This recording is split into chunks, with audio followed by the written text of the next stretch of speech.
Good morning అండి. Welcome to economy class. ఎకానమీలో మనము పన్నుల వ్యవస్థ టాక్సేషన్ గురించి మాట్లాడుతున్నాము.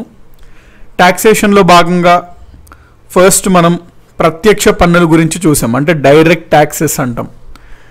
ఎక్కడైతే తొలిభారం తుదిభారం ఒకరిపైనే పడుతుందో వాటిని మనము డైరెక్ట్ ట్యాక్సెస్ అంటాము. ఎవరిపైనైతే ట్యాక్స్ పడుతుందో అతనే కడితే దాన్ని మనం ప్రత్యక్ష పన్నులు అంటాం. ప్రత్యక్షంగా అతనే కడుతున్నాడు కాబట్టి. డైరెక్ట్ ట్యాక్సెస్లో కేంద్రానికి ఏమేమి ఉంటాయి, రాష్ట్రాలకు ఏమేమి ఉంటాయి చూసాం. ఆ తర్వాత క్లాస్లో మనము పరోక్ష పన్నుల గురించి చూసాం. ఏ పన్నులైతే తొలిభారం ఒకరిపైన తుదిభారం మరొకరిపైన ఉంటుందో వాటిని పరోక్ష పన్నులు అంటాము అనుకున్నాము. ఇండైరెక్ట్ ట్యాక్సెస్ కూడా సెంటర్కి ఏమేమి ఉంటాయి, స్టేట్స్కి ఏమేమి ఉంటాయి అనేవి చూసాము. మనకి వ్యాట్ అనే పద్ధతి తీసుకొచ్చాము.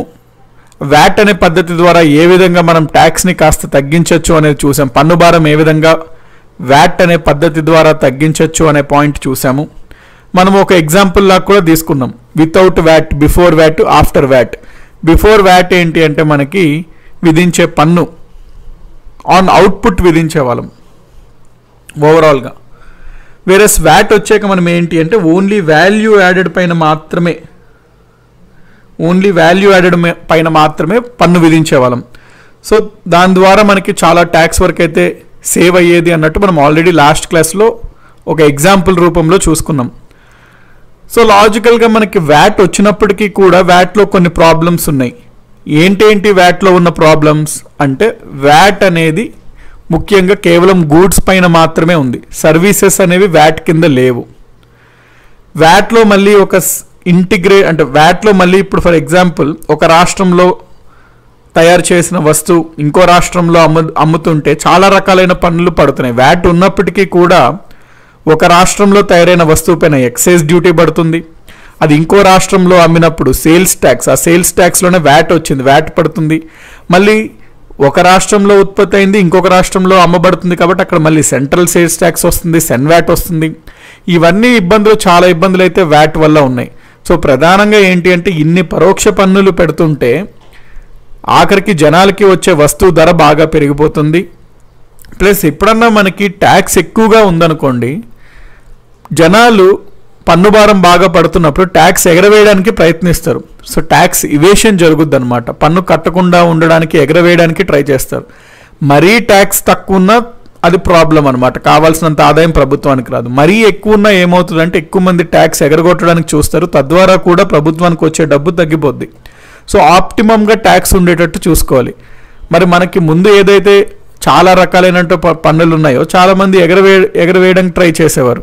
సో వీటన్నిటినీ క్లియర్ చేయడం కోసం ఈ పరోక్ష పన్నులు అన్నిట్లో స్థానంలో ఒక సింగిల్ ట్యాక్స్ ఉంటే బాగుంటుంది. ఎందుకు ప్రతి వస్తువు ప్రతి స్టేజ్లో వాటిపైన ట్యాక్స్ పడి అధిక భారంలాగా తయారవుతుంది. దాని బదులు ఒక సింగిల్ ట్యాక్స్ ఉంటే ఫస్ట్ ఆఫ్ ఆల్ ఏంటంటే ఎవరైతే వ్యాపారం చేస్తుంటారో వాళ్ళకి ఒక క్లారిటీ ఉంటుంది, ప్రభుత్వానికి ఒక క్లారిటీ ఉంటుంది. అందుకని చెప్పి పరోక్ష పన్నులన్నింటినీ స్థానంలో ఒక సింగిల్ ట్యాక్స్ లాంటివి తీసుకొద్దాము అని భావించారు. సో దీనికోసం బ్యాక్గ్రౌండ్ అనేది ఎప్పటి నుంచో జరుగుతూ వచ్చిందనమాట. అంటే ఈ పన్నుల సంస్కరణలలో భాగంగా మనకి ఎప్పటి నుంచో ఒక సింగిల్ ట్యాక్స్ అనేది మనం పెట్టుకోవాలి. ఎన్ని ట్యాక్స్లు, బోలెడు ట్యాక్స్లు ఉన్నాయి. కేంద్రానికి ఒక బోల్డ్ ట్యాక్స్లు ఉన్నాయి, రాష్ట్రానికి బోలెడు ట్యాక్స్లు ఉన్నాయి. ఇన్ని ట్యాక్స్ల పేర్లు ఆ సిఏ ఆ ట్యాక్స్ చార్టెడ్ వాళ్ళకే ఇబ్బందిగా ఉన్నాయి అంటే సాధారణంగా వ్యాపారం చేసుకునే వాళ్ళకి ఇంకా ఇబ్బందికరంగా ఉంటుంటుంది. సో దీని బదులు ఒక సింగిల్ ట్యాక్స్ని తెచ్చుకుందామో ఎప్పటి నుంచో ఉందన్నమాట. సో మనం ఆ హిస్టరీ చూసుకుందాం. ఎప్పటి నుంచి ఆ సింగిల్ ట్యాక్స్ అనేది తెచ్చుకుందామో అని ఐడియా వచ్చింది. దాని తర్వాత ఏ విధంగా ఆ ఐడియాని మాడిఫై చేసుకుంటూ అమల్లోకి తెచ్చుకుంటూ ఆఖరికి జిఎస్టీ ఏ విధంగా తెచ్చారు అన్నది ఒక బ్రీఫ్ హిస్టరీ చూసుకుందాం మనం. ఓకే, సో మనము స్టార్ట్ చేద్దామంటే with GST. Today topic mostly GST పైన మనకి రివాల్వ్ అవుతుంటుంది అనమాట. జిఎస్టీ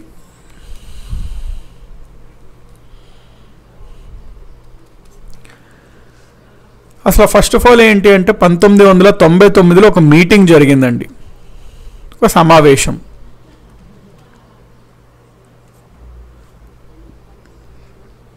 ఎవరెవరికి ఆ సమావేశం అంటే అప్పుడులో ప్రధానమంత్రి ఎవరు?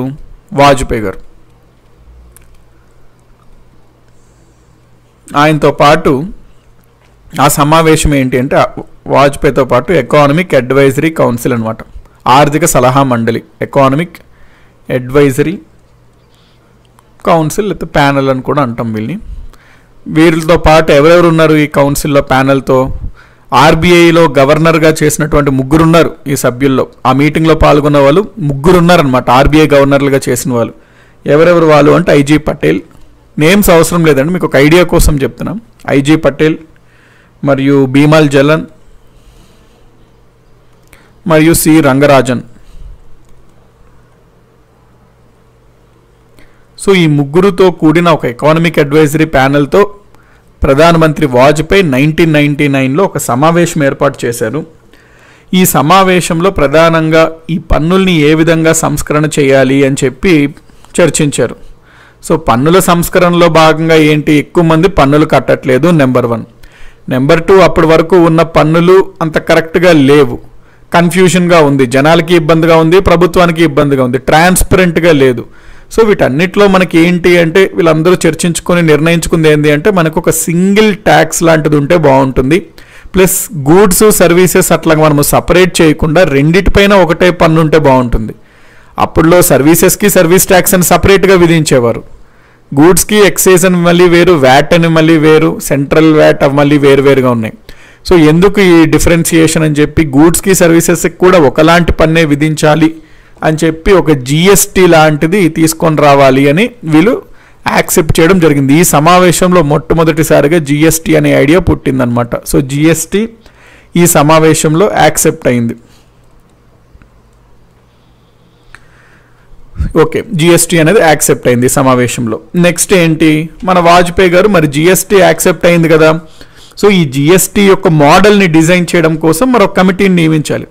జిఎస్టీ పెడదామో నిర్ణయించుకున్నారు అంతే, మరి దాని మోడల్ ఏంటి, మరి రాష్ట్రాలకు ఏ విధంగా ఉండాలి ప్రాతినిధ్యం, కేంద్రానికి ఏ విధంగా ఉండాలి రోల్స్ ఏంటి, అసలు ఈ జిఎస్టీ అనేది ఎట్లా మనము అమలు చేద్దాము అనే దానికోసం వాజ్పేయి గారు ఒక కమిటీ వేశారు.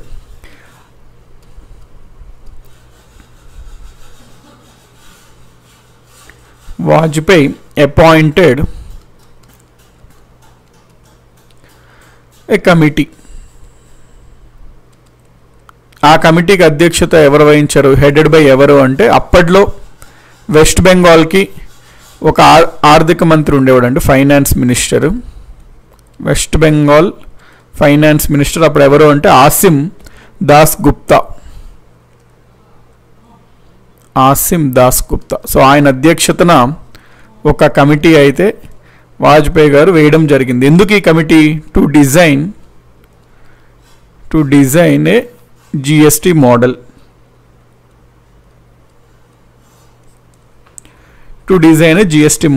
సో ఆ జిఎస్టీ ఏ మోడల్లో ఉండాలి, ఏ బ్లూ ప్రింట్ తీసుకొని రావడం కోసం ఈ కమిటీని అయితే ఏర్పాటు చేయడం జరిగింది. దాని తర్వాత 2002లో మళ్ళీ వాజ్పేయి ప్రభుత్వము ఇంకొక ఎక్స్పర్ట్ కమిటీని వేసింది. దేనికోసం అంటే ట్యాక్స్ రిఫార్మ్స్ కోసం, పన్నుల సంస్కరణల కోసం. ట్యాక్స్ రిఫార్మ్స్, పన్నుల్ని ఏ విధంగా సంస్కరణలు చేయాలి అని చెప్పి. ఈ కమిటీకి హెడ్ ఎవరు అంటే విజయ్ కేల్కర్ అనమాట. సో అండర్ విజయ్ కేల్కర్, దాన్నే విజయ్ కేల్కర్ కమిటీ అంటాం.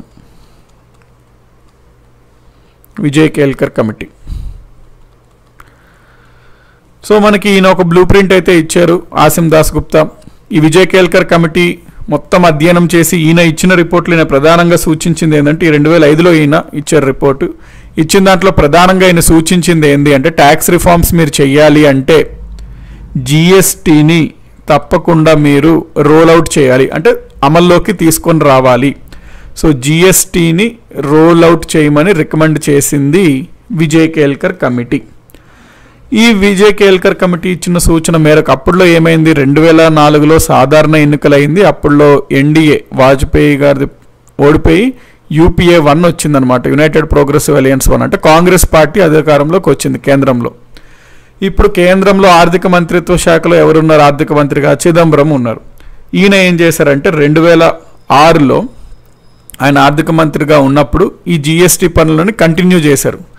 అంటే ప్రభుత్వం మారినప్పటికీ మరి ఇది తప్పకుండా అన్ని కమిటీస్ సూచిస్తున్నాయి, దీనివల్ల ఎంతో మేలు జరుగుద్ది అని. కాబట్టి ఇది ఆ ప్రభుత్వం వాళ్ళు ప్రవేశపెట్టింది నేను చేయను అని కాకుండా చిదంబరం వచ్చిన తర్వాత కూడా 2006 ఆ టైంలో జిఎస్టీ యొక్క వర్క్, ఆ పనిని ఈయన కూడా ముందుకు తీసుకువెళ్ళడం జరిగింది. Continued the work.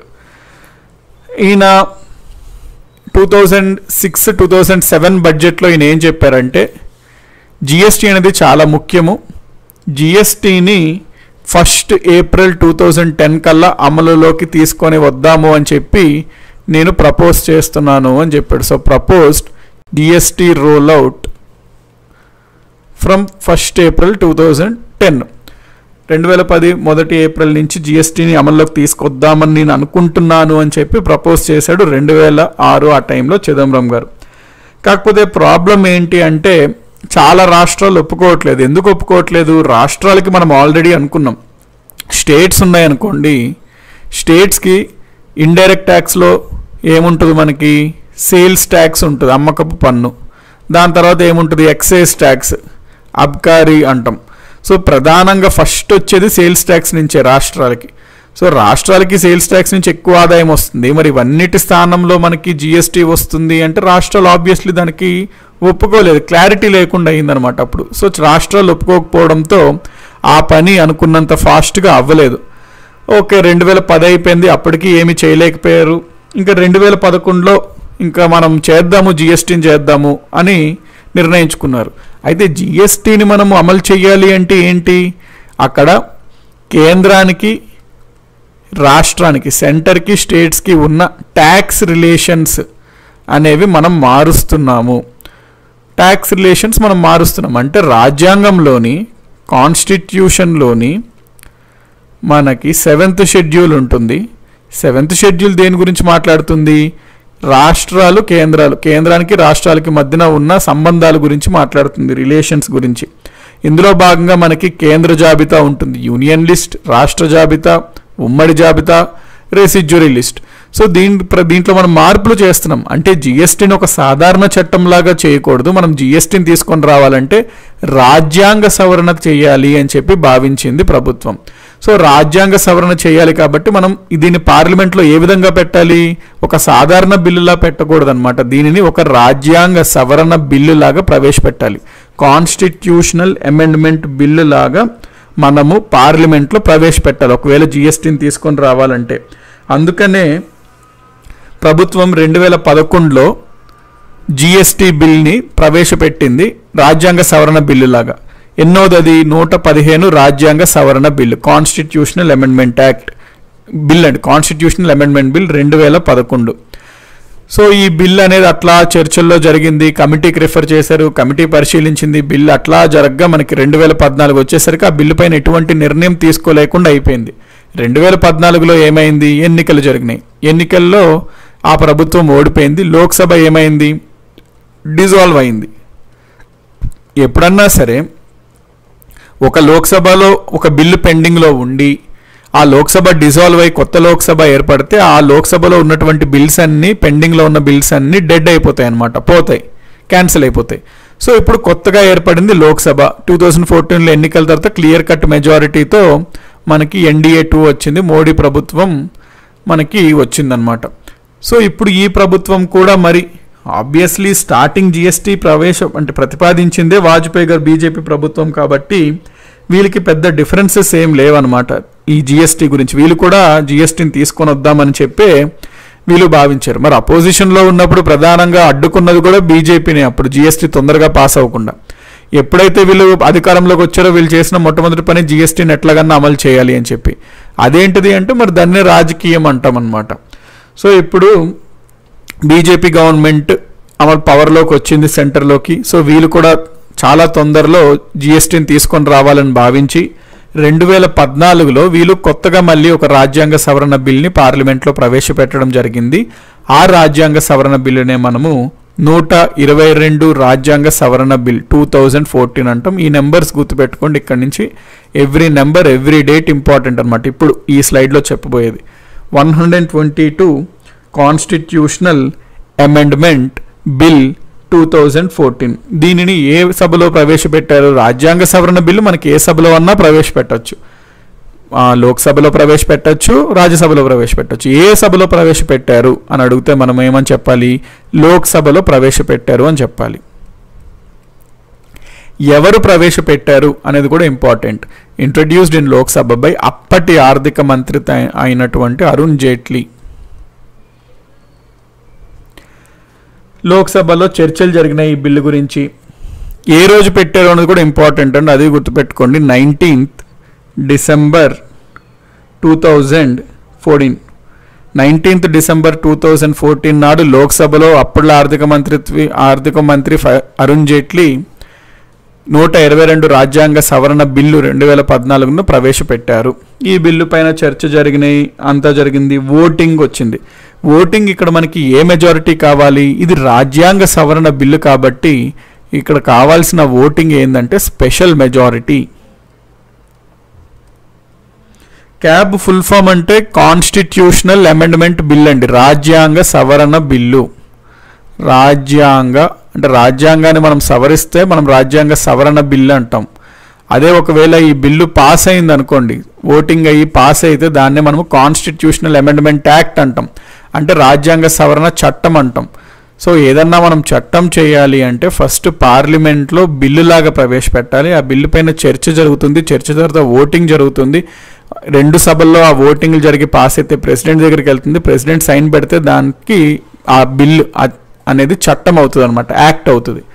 So CAB అంటే కాన్స్టిట్యూషనల్ అమెండ్మెంట్ బిల్, రాజ్యాంగ సవరణ బిల్లు. సిఏఏ అంటే కాన్స్టిట్యూషనల్ అమెండ్మెంట్ యాక్ట్, రాజ్యాంగ సవరణ చట్టం. ఇప్పుడు ఓటింగ్ ఇందులో కావాల్సింది ఏంటి అంటే స్పెషల్ మెజారిటీ. స్పెషల్ మెజారిటీ అంటే ఏంటి అనేది ఆల్రెడీ మనం చూసుకున్నాము. మొత్తం సభ సభ్యుల్లో 50% కంటే ఎక్కువ ఉండాలి, నెంబర్ 1. ప్లస్ అప్పటి రోజులు ఆ బిల్లుకి ఓటింగ్ వేస్తున్న రోజులో ఎంతమంది అయితే ఓటు వేశారో వాళ్ళల్లో 2/3 మెజారిటీ కంటే ఎక్కువ మెజారిటీ కలిగి ఉండాలి. సో దీన్నే మనము స్పెషల్ మెజారిటీ అంటాము. ఇది ఆల్రెడీ దీని గురించి మనం చూసుకున్నాం. స్పెషల్ మెజారిటీతో లోక్సభ మనకి 6th May 2015 పాస్ చేసింది. So Lok Sabha passed the bill on 6th May 2015. ఈ డేట్స్ ఇంపార్టెంట్ అండి, గుర్తుపెట్టుకోండి. 6th May 2015. ఓకే, ఇప్పుడు బిల్లు ఎక్కడికి వెళ్తుంది, రాజ్యసభకి వెళ్తుంది. సో ఈ బిల్లు లోక్సభ పాస్ చేసింది కాబట్టి రాజ్యసభకి వెళ్ళింది. అయితే ఈ రాజ్యసభ ఏంటి అంటే ఒక కమిటీకి సూచించింది ఈ బిల్ని. ఆ కమిటీ కొన్ని మోడిఫికేషన్స్, సవరణలు, మార్పులు సూచించారు. కాబట్టి రాజ్యసభ ఏం చేసింది అంటే ఈ బిల్లుకి, లోక్సభ పంపించిన బిల్లుకి కొన్ని సవరణలతో కూడిన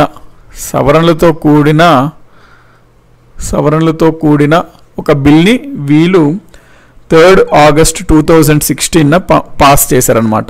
అంటే రాజ్యసభ వాళ్ళు యాజ్ ఇట్ ఈజ్ లోక్సభ వాళ్ళు పంపించింది పాస్ చేయలేదు. కాకపోతే రాజ్యసభకు వెళ్ళిన తర్వాత ఆ బిల్లు పైన ఒక కమిటీని నియమించారు. ఆ కమిటీ ఇచ్చిన సూచనల మేరకు రాజ్యసభ కొన్ని సవరణలు చేసి ఆ బిల్లుకి రాజ్యసభ పాస్ చేసింది. ఎప్పుడన్నా ఒక సభ పాస్ చేశాక రెండో సభ కొన్ని సవరణలు చేస్తూ పాస్ చేసింది అనుకోండి, నెక్స్ట్ ఏమవుతుంది, మనకు ఆ బిల్లు మళ్ళీ మొదటి సభకి వెళ్తుంది, మళ్ళీ ఇప్పుడు లోక్సభకి వెళ్తుంది. ఇప్పుడు లోక్సభకు ఉన్న ఛాన్సెస్ ఏంటి అంటే ఒకవేళ గనక రాజ్యసభ చేసిన సవరణలు వద్దు, నచ్చకపోతే వీళ్ళు ఆ బిల్ని రిజెక్ట్ చేస్తే ఆ బిల్ అక్కడికి డెడ్ అయిపోద్ది. ఒకవేళ గనక రాజ్యసభ చేసిన సవరణలు అంగీకరించి లోక్సభ మళ్ళీ దాన్ని పాస్ చేస్తే అప్పుడు ప్రెసిడెంట్ దగ్గరికి వెళ్తుంది, అప్పుడు మనం బిల్ పాస్ అయిందిగా చెప్పుకోవచ్చు. ఇప్పుడు లోక్సభ దగ్గరికి రాజ్యసభ సవరణలు చేసిన మళ్ళీ ఈ బిల్ తిరిగి వచ్చింది. దానిపైన చర్చ జరిపించి ఆ బిల్లుని లోక్సభ వాళ్ళు 8th August 2016 లోక్సభ వాళ్ళు అంగీకరించి పాస్ చేశారు. ఆ రాజ్యసభ సవరణలు సూచించిన బిల్లుని వీళ్ళు 8th August 2016 పాస్ చేశారు. ఇప్పుడు ఈ బిల్లు ఏదైతే ఉందో రాజ్యాంగ సవరణ బిల్, ఇది మనం దేన్ని స్టేట్స్ కూడా, రాష్ట్రాలు కూడా ఇందులో భాగస్వామ్యం ఉన్నాయి. అంటే రాష్ట్రాలు కూడా ప్రభావితం అవుతున్నాయి ఈ బిల్లు వల్ల. సో ఎప్పుడన్నా మనం రాజ్యాంగ సవరణ చేసినప్పుడు ఆ సవరణ ద్వారా రాష్ట్రాలు కూడా ప్రభావితం అవుతుంటే మనము రాష్ట్రాల యొక్క అనుమతి కూడా తీసుకోవాలి. దాన్నే రాటిఫికేషన్ ఆఫ్ స్టేట్స్ అంటాం. మనకి ఈ రాజ్యాంగ సవరణలో మనకి ఏం కావాలి, స్పెషల్ మెజారిటీ కావాలి. వాటితో పాటు రాష్ట్రాలు కూడా ప్రభావితం అవుతున్నాయి కాబట్టి మోర్ దాన్ హాఫ్ అనమాట, 50% ఆఫ్ స్టేట్స్ యొక్క రాటిఫికేషన్ కూడా అవసరము. అంటే స్టేట్స్ రాటిఫికేషన్ అంటే అర్థం ఏంటి, ఆ బిల్లుని ఆ స్టేట్ అసెంబ్లీస్లో ప్రవేశపెడతారు, వాళ్ళు సింపుల్ మెజారిటీతో ఎస్ మాకు జిఎస్టీ కావాలి అని పాస్ చేస్తే సరిపోతుంది. అక్కడ కావాల్సింది సింపుల్ మెజారిటీ మాత్రమే, అక్కడ స్పెషల్ మెజారిటీ అవసరం లేదు. సో ఏ రాజ్యాంగ సవరణ అయితే స్పెషల్ మెజారిటీ ప్లస్ సగం కంటే ఎక్కువ రాష్ట్రాల అనుమతి కావాలో ఆ రాష్ట్రాల్లో సాధారణ మెజారిటీ వస్తే సరిపోతుంది. సో సింపుల్ మెజారిటీతో స్టేట్స్ అనేది పాస్ చేయాలి. కాబట్టి ఇప్పుడు ఈ బిల్ని ఏమైంది, లోక్సభ అంగీకరించారు, రాజ్యసభ అంగీకరించారు, కాబట్టి రాష్ట్రాలకు పంపబడింది ఆ bill. So bill sent to states for ratification.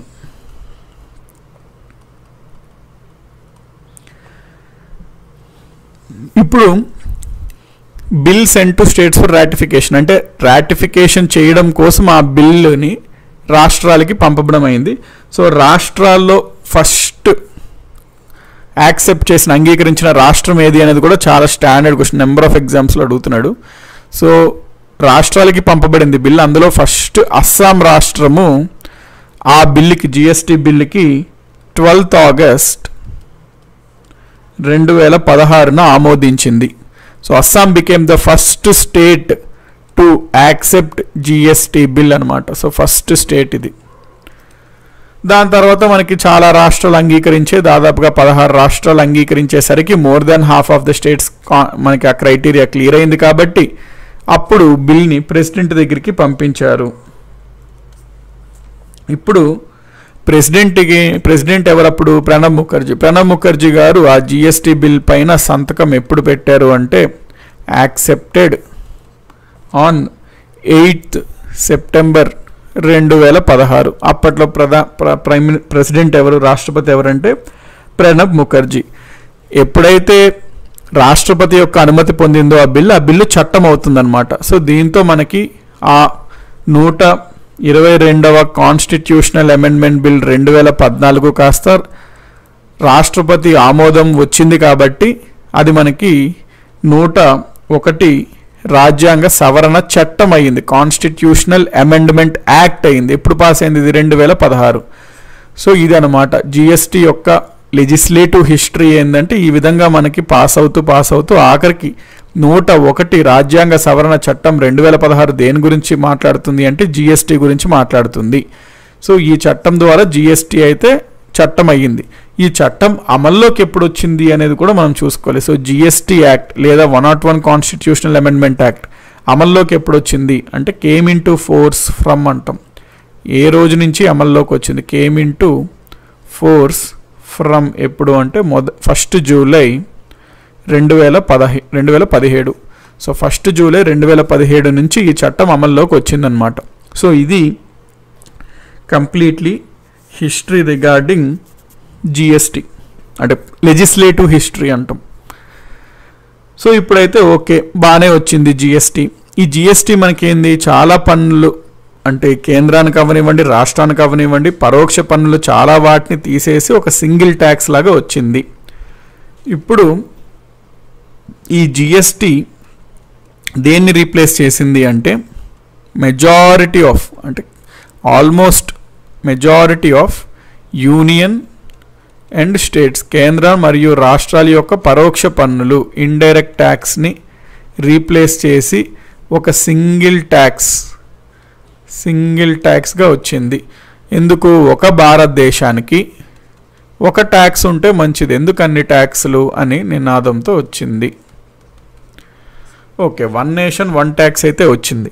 1 tax అంటే ఇది కేవలం ఒక ట్యాక్స్ అనే కాదు, మళ్ళీ ఈ ట్యాక్స్లో కొన్ని సబ్ ట్యాక్సెస్ ఉంటాయి అన్నమాట, అందులో భాగాలు ఉంటాయి, అవి మనం చూద్దాం. సో జిఎస్టీలో మనం భాగాలు చూసుకున్నప్పుడు జిఎస్టీలో మళ్ళీ మనకి యూనియన్ జిఎస్టీ అని ఉంటుంది. అంటే ఏ వాటిలో అయితే కేంద్ర ప్రభుత్వం జిఎస్టీ విధిస్తే వాటిని మనము యూనియన్ జిఎస్టీ అంటాం. అంటే జిఎస్టీ విధించడంలో కూడా కేంద్రానికి అధికారం ఉంటుంది, రాష్ట్రాలకి అధికారాలు ఉంటాయి. కేంద్రం జిఎస్టీ విధిస్తున్నప్పుడు ఆ పన్నుని మనము యూనియన్ జిఎస్టీ అంటాం, కేంద్ర జిఎస్టీ అంటాం. అదే ఒకవేళ మనకి రాష్ట్రాలు జిఎస్టీ విధిస్తే వాటిని స్టేట్ జిఎస్టీ అంటాం, ఎస్జిఎస్టీ.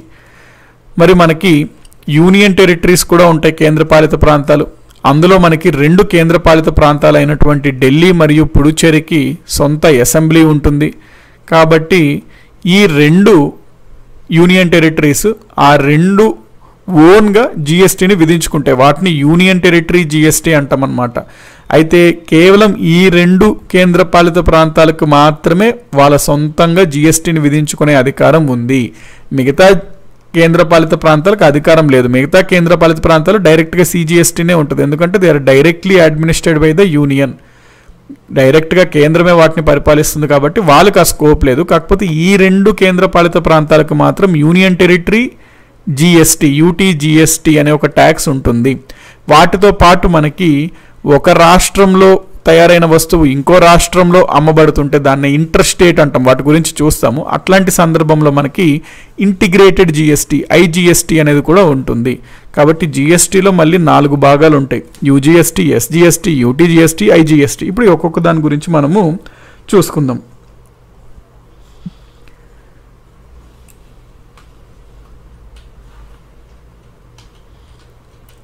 యూనియన్ జిఎస్టీ ప్రధానంగా మనకి యూనియన్ గవర్నమెంట్కి జిఎస్టీ రాకన ముందు పరోక్ష పన్నుల్లో ఇండైరెక్ట్ ట్యాక్స్లో మెయిన్ ట్యాక్స్ ఏదండి? మనం ఆల్రెడీ అనుకున్నాం యూనియన్ గవర్నమెంట్లో ఇండైరెక్ట్ ట్యాక్స్లో మెయిన్ ట్యాక్స్ ఏంటి అంటే ఎక్సైజ్ ట్యాక్స్ అని. Excise tax. అదే రాష్ట్రాలకు వస్తే మనం అది మళ్ళీ సేల్స్ ట్యాక్స్ అనుకున్నాం, అది చూస్తాం. సో యూనియన్ గవర్నమెంట్కి ఉన్న ఇండైరెక్ట్ ట్యాక్సెస్లో ప్రధానమైనటువంటి ట్యాక్స్ ఏది అంటే ఎక్సైజ్ ట్యాక్స్ అనుకున్నాం. ఎక్సైజ్ అనగానే మీకు గుర్తు రావాల్సింది ఏంటంటే ఎక్సైజ్ అంటే మ్యాన్యుఫ్యాక్చరింగ్ అనమాట. అయితే రాష్ట్రాల్లో ఎక్సైజ్ అంటే మళ్ళీ అది వేరండి. ఎక్సైజ్ అండ్ ప్రొహిబిషన్ అంటుంటారు రాష్ట్రాల్లో, దట్ ఈస్ ఆల్కహాల్. ఆ ఎక్సైజ్ వేరు, ఈ ఎక్సైజ్ వేరు అనమాట. ఇది సెంట్రల్ ఎక్సైజ్. ఈ ఎక్సైజ్ అంటే ఉత్పత్తి అని అర్థం. సో ఎక్సైజ్ అంటే మ్యాన్యుఫ్యాక్చరింగ్ అని గుర్తుకు రావాలి.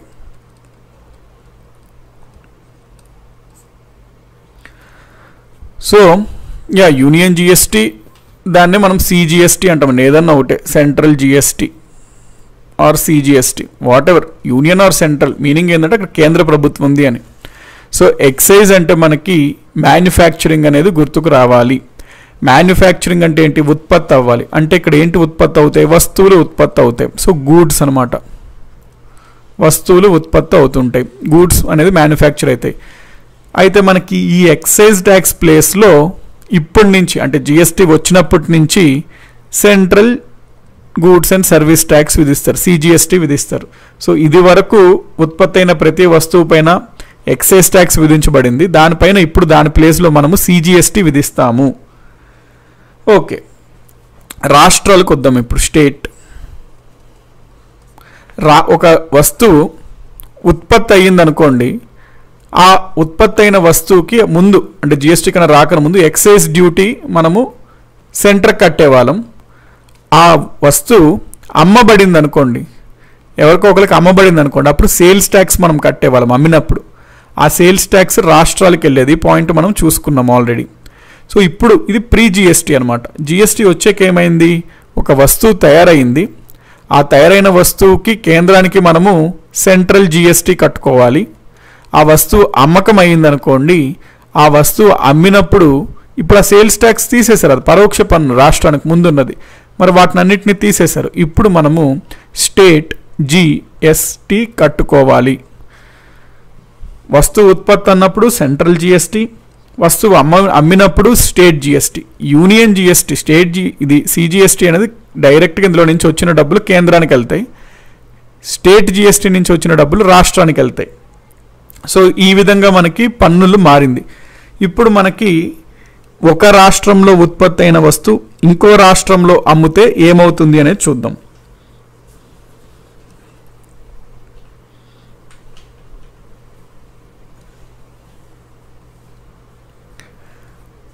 దీన్నే మనము ఇంటర్ స్టేట్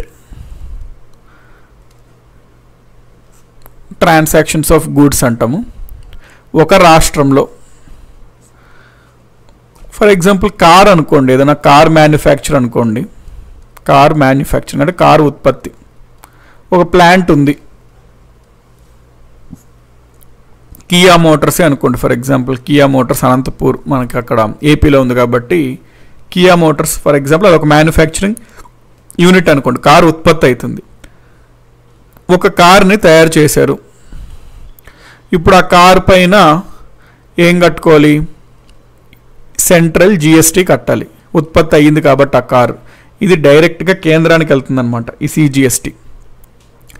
ఇప్పుడు ఒకవేళ ఈ కార్ని, ఇది అనంతపూర్ ఏపీలో తయారైంది కార్, ఇప్పుడు ఈ కార్ని ఇంకొక సిటీ అయినటువంటి రాజమండ్రిలో కియా మోటార్స్ అనే షోరూంలో తీసుకెళ్ళి అమ్మారు. ఇక్కడ సేల్ జరిగింది, షోరూంలో పెట్టారు, ఎవరో ఒక వ్యక్తి వచ్చాడు కొనుక్కున్నాడు, అక్కడ సేల్ జరిగింది. అప్పుడు స్టేట్ జిఎస్టీ విధించబడుతుంది అనమాట. సేల్ జరిగినప్పుడు ఆ కొనుక్కుంటున్నప్పుడు ఆ ప్రైస్ పైన, కార్ ప్రైస్ పైన స్టేట్ జిఎస్టీ అనేది విధిస్తారు. ఇది ఏపీ ప్రభుత్వానికి వెళ్తుంది స్టేట్ జిఎస్టీ, ఇది సెంట్రల్ గవర్నమెంట్కి వెళ్ళేది. కొన్ని సందర్భాల్లో మనకి ఏమవుతుందంటే, ఈ కార్ ఉత్పత్తి అయింది ఏపీలో, అప్పుడు ఆ కార్ ఉత్పత్తి అయింది కాబట్టి మ్యానుఫ్యాక్చర్ మీద సెంట్రల్ జిఎస్టీ విధించారు. ఆ కార్ని తీసుకెళ్ళి మరి అనంతపూర్కి బెంగళూరు దగ్గరే కదా అని చెప్పి బెంగళూరులో ఒక షోరూమ్, కియా షోరూంలో, కర్ణాటక బెంగళూరు షోరూంలో పెట్టారు. ఎవరో ఒక వ్యక్తి వచ్చాడు, చూశాడు, నచ్చి కొనుక్కున్నాడు. అక్కడ ఏం జరిగింది, సేల్ జరిగింది. సేల్ అంటే అమ్మకం జరిగింది. యాక్చువల్గా అయితే ఏంటి, ఎక్కడైతే అమ్మకం జరుగుద్దో అప్పుడు మనం ఎస్జిఎస్టీ అనేది ఇక్కడ విధించాలన్నమాట. కాకపోతే మనకి ఇట్లాంటి సందర్భాల్లో ఏమవుతుందంటే, ఒక రాష్ట్రంలో ఉత్పత్తి అయిన వస్తువు ఇంకొక రాష్ట్రంలో అమ్మబడుతుంటే, నార్మల్గా ముందే ఏ విధంగా ఉండేది పరిస్థితి, జిఎస్టీ కన్నా రాకముందు ఒక రాష్ట్రంలో తయారైన వస్తువు ఇంకొక రాష్ట్రంలో అమ్మబడితే ఈ రాష్ట్రంలో సేల్స్ ట్యాక్స్ కట్టుకునేవాళ్ళు, ఈ రాష్ట్రంలో సేల్స్ ట్యాక్స్ కట్టేవారు, ఆ రాష్ట్రానికి కర్ణాటకకి వెళ్ళేది ఆ డబ్బులు. ఇక్కడ చూసుకున్నట్లయితే అప్పుడు అంటే జిఎస్టీ కన్నా రాకముందు ప్లాంట్ ఉన్నది ఏపీలో, ప్లాంట్కి కావాల్సిన సదుపాయాలు ఇచ్చింది ఏపీ గవర్నమెంట్, ఆ ఎలక్ట్రిసిటీ అవనివ్వండి, రోడ్స్ అవనివ్వండి, ఏదన్నా. కార్ ఉత్పత్తి అయింది, అప్పుడు ఎక్సైజ్ డ్యూటీ కట్టేవాళ్ళు, మరి కేంద్రానికి వెళ్ళిపోయేది. కర్ణాటకలో అమ్మబడింది, ఆ డబ్బు కర్ణాటక సేల్స్ ట్యాక్స్ కర్ణాటక ప్రభుత్వానికి వెళ్ళిపోయింది. ఇక్కడ ఏపీకి మిగిలింది ఏంటి, ఏమీ లేదు. మరి ఇట్లాంటి ప్రాబ్లమ్స్ ఉన్నాయి కాబట్టి జిఎస్టీలో దాన్ని రెక్టిఫై చేయడం కోసం ఇక్కడ ఏం చేశారంటే, ఎప్పుడన్నా ఒక రాష్ట్రంలో ఉత్పత్తి అయిన వస్తువు ఇంకొక రాష్ట్రంలో అమ్మబడితే అక్కడ మనకి ఒకటే ట్యాక్స్ విధిస్తారు. అట్లాంటప్పుడు ఆ ట్యాక్స్నే మనము ఇంటిగ్రేటెడ్ జిఎస్టీ అంటాము. ఇంటిగ్రేటెడ్ జిఎస్టీ, దాన్నే షార్ట్కట్లో ఐజిఎస్టీ అని అంటాం, ఇంటిగ్రేటెడ్ జిఎస్టీ. ఈ ఇంటిగ్రేటెడ్ జిఎస్టీ అంటే జనరల్గా ఏం చేస్తారంటేనండి, ఇప్పుడు ఫర్ ఎగ్జాంపుల్ ఈ విధంగా అయిందనుకోండి, సెంట్రల్ జిఎస్టీ 18% ఉందనుకోండి ఆ కార్ పైన. ఒకవేళ అక్కడ కార్ అమ్మబడితే స్టేట్ జిఎస్టీ ఉంటుంది కదా, స్టేట్ జిఎస్టీ ఒకవేళ 12% ఉందనుకోండి. ఇక్కడ నార్మల్గా అయితే ఏమవుతుంది, 18 కేంద్రానికి వెళ్తుంది, 12 ఈ రాష్ట్రానికి వెళ్తుంది నార్మల్గా అయితే. కాకపోతే ఎప్పుడన్నా ఈ విధంగా ఇంటర్ స్టేట్లో జరిగినప్పుడు ఒకటే పన్ను విధిస్తారు, సపరేట్ ఇంకా సిజిఎస్టీ ఎస్జిఎస్టీలు ఉండవు. ఆ టైంలో ఒకటే పన్ను విధిస్తారు, అది 30% అట్లా ఉంటుంది అనమాట. అంటే which is including both CGST and SGST. అంటే ఇక్కడ పాయింట్ గుర్తుపెట్టుకోవాల్సింది ఏంటంటే, కొంతమంది కన్ఫ్యూజ్ అయ్యే ఏరియా ఇది. ఏమనుకుంటారు, ఎప్పుడన్నా ఒక రాష్ట్రంలో ఉత్పత్తి అయిన వస్తువు ఇంకొక రాష్ట్రంలో ఉత్పత్తి అయితే అక్కడ 3 రకాల ట్యాక్స్లు విధిస్తారు అనుకుంటారు, కానీ అట్లా ఉండదండి. అంటే జనరల్గా ఏమనుకుంటారంటే అక్కడ సిజిఎస్టీ విధిస్తారు, ఎస్జిఎస్టీ విధిస్తారు, ఐజిఎస్టీ విధిస్తారు అని అంటారు, కానీ అది రాంగ్ అనమాట. అక్కడ జరిగేది ఏంటంటే, ఈ సిజిఎస్టీ ఐజిఎస్టీ, ఈ సిజిఎస్టీ ఎస్జిఎస్టీ విధించరు, కాకపోతే ఆ రెండింటిని కలిపే సింగిల్ ట్యాక్స్ లాగా ఐజిఎస్టీ విధిస్తారనమాట. మళ్ళీ సపరేట్గా అంటే 18+30+12 అంటే చాలా ఎక్కువ అయిపోతుంది. సో ఆ విధంగా ఉండదు. అక్కడ జరిగేది ఏంటంటే ఈ రెండింటి ప్లేస్లో ఒకటే ట్యాక్స్ని విధిస్తారు, ఐజిఎస్టీ. ఇప్పుడు ఈ ఐజిఎస్టీ ఎవరికి వెళ్తుంది అంటే డైరెక్ట్గా మొత్తం కేంద్రంకి వెళ్తుంది, యూనియన్. అయితే కేంద్రం పంచుకోలే, మనం నెక్స్ట్ టాపిక్ అనమాట అది మనకి ఇప్పుడు. సో ఈ ఇంటిగ్రేటెడ్ జిఎస్టీ డైరెక్ట్గా కేంద్రానికి వెళ్ళిపోద్ది. సో ఇప్పుడు దీన్ని బట్టి మనకు అర్థమైంది ఏంటి, యూజిఎస్టీ ఎవరికి వెళ్తుంది, దాని నుంచి వచ్చిన డబ్బులు కేంద్రానికి వెళ్తుంది, యూనియన్కి వెళ్తుంది. ఎస్జిఎస్టీ డబ్బులు ఎవరికి వెళ్తాయి, రాష్ట్రాలకి వెళ్తుంది. యూటీజిఎస్టీ డబ్బులు ఎవరికి వెళ్తాయి, ఆ కేంద్ర పాలిత ప్రాంతాలకు వెళ్తాయి. ఇంటిగ్రేటెడ్ జిఎస్టీ ఎవరికి వెళ్తాయి, కేంద్రానికి వెళ్తాయి. అవి మళ్ళీ పంచుతారు, అది మనం చూస్తాం. సో ఈ పాయింట్ మనం చూసుకోవాలి.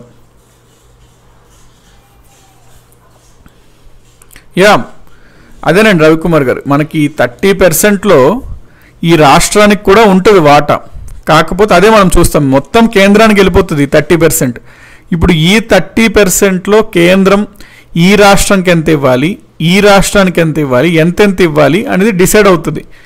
అది మనం చూస్తాం నెక్స్ట్ టాపిక్ ట్యాక్స్ షేరింగ్ అనమాట. అక్కడ క్లారిటీ వస్తుంది. ఇదేంటి సార్ మరి మొత్తం 30% యూనియన్కి వెళ్ళిపోతుంది, మరి రాష్ట్రాలు ఇక్కడ 2 జఫా అయినాయి కదా అనిపిస్తుంది అనమాట మనకు చూడడానికి. కాకపోతే అట్లా కాదు, కేంద్రానికి వెళ్తుంది ఇది, కానీ మళ్ళీ కేంద్రం నుంచి ఇవి డిస్ట్రిబ్యూట్ అవుతాయి అనమాట. ఏ రాష్ట్రానికి ఎంతెంత అవుతాయి అవన్నీ ఉంటుంది. సో వాటి గురించి మనం నెక్స్ట్ ట్యాక్స్ షేరింగ్ అనే పాయింట్ చూస్తాం, అక్కడ క్లారిటీ వస్తుంది.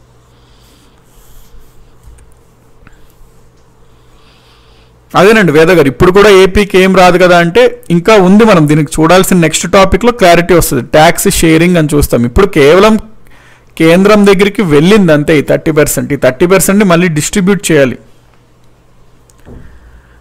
ఓకే, ఇప్పుడు మనం చూడాల్సింది ఓకే ప్రభుత్వానికి అయితే బాగానే ఈ సిజిఎస్టీ వచ్చింది, ఎస్జిఎస్టీ వచ్చింది, ఇవన్నీ ప్రభుత్వాలకు రకరకాల డబ్బులు వచ్చింది. ఇప్పుడు యూనియన్ గవర్నమెంట్కి అయితే సిజిఎస్టీ నుంచి డబ్బులు వచ్చింది, ఐజిఎస్టీ నుంచి వచ్చింది. ఇప్పుడు దీన్ని ఏ విధంగా షేర్ చేసుకోవాలి అనే దాని గురించి మనం చూద్దాం.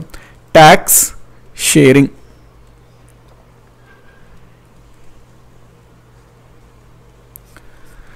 సెంటర్కి చూసుకున్నట్లయితే సెంటర్కి CGST central goods and service tax నుంచి డబ్బు వచ్చింది. సెంటర్కి ఇంటిగ్రేటెడ్ జిఎస్టీ ఐజిఎస్టీ నుంచి కూడా డబ్బులు వచ్చింది.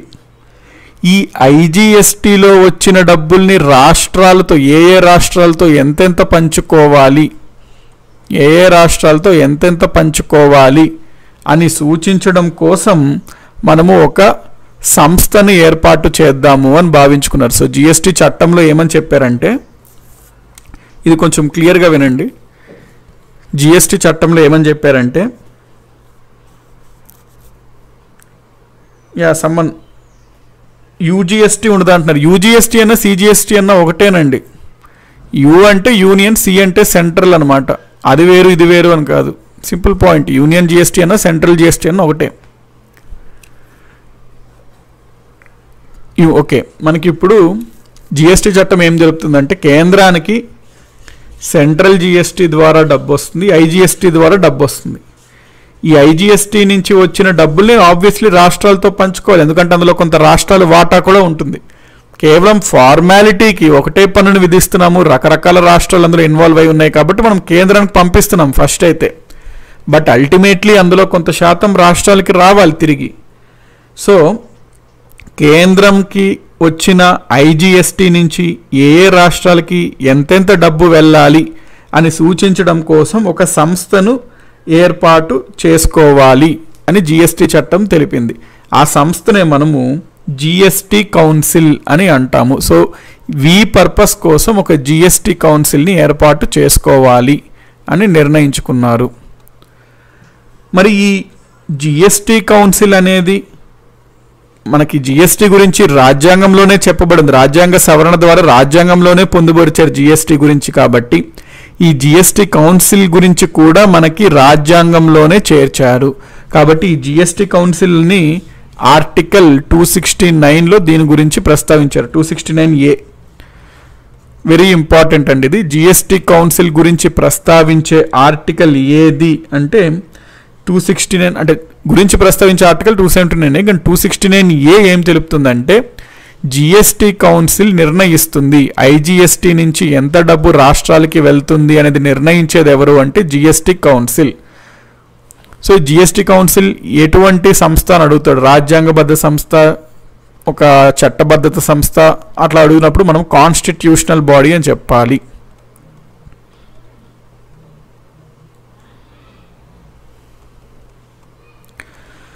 సో జిఎస్టీ కౌన్సిల్ నిర్ణయిస్తుంది అనమాట.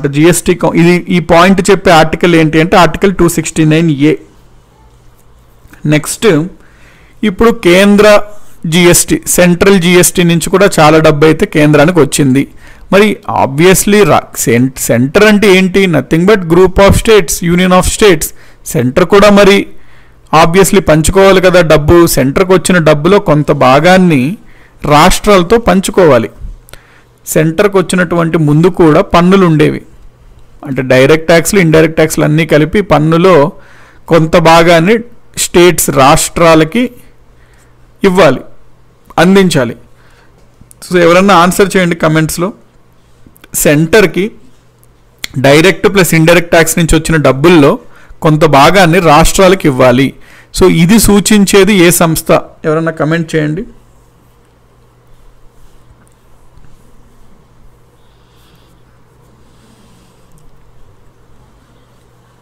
సెంటర్ తనకు వచ్చిన డబ్బుల్లో కొంత భాగం రాష్ట్రాలకి విడుదల చేయాలి.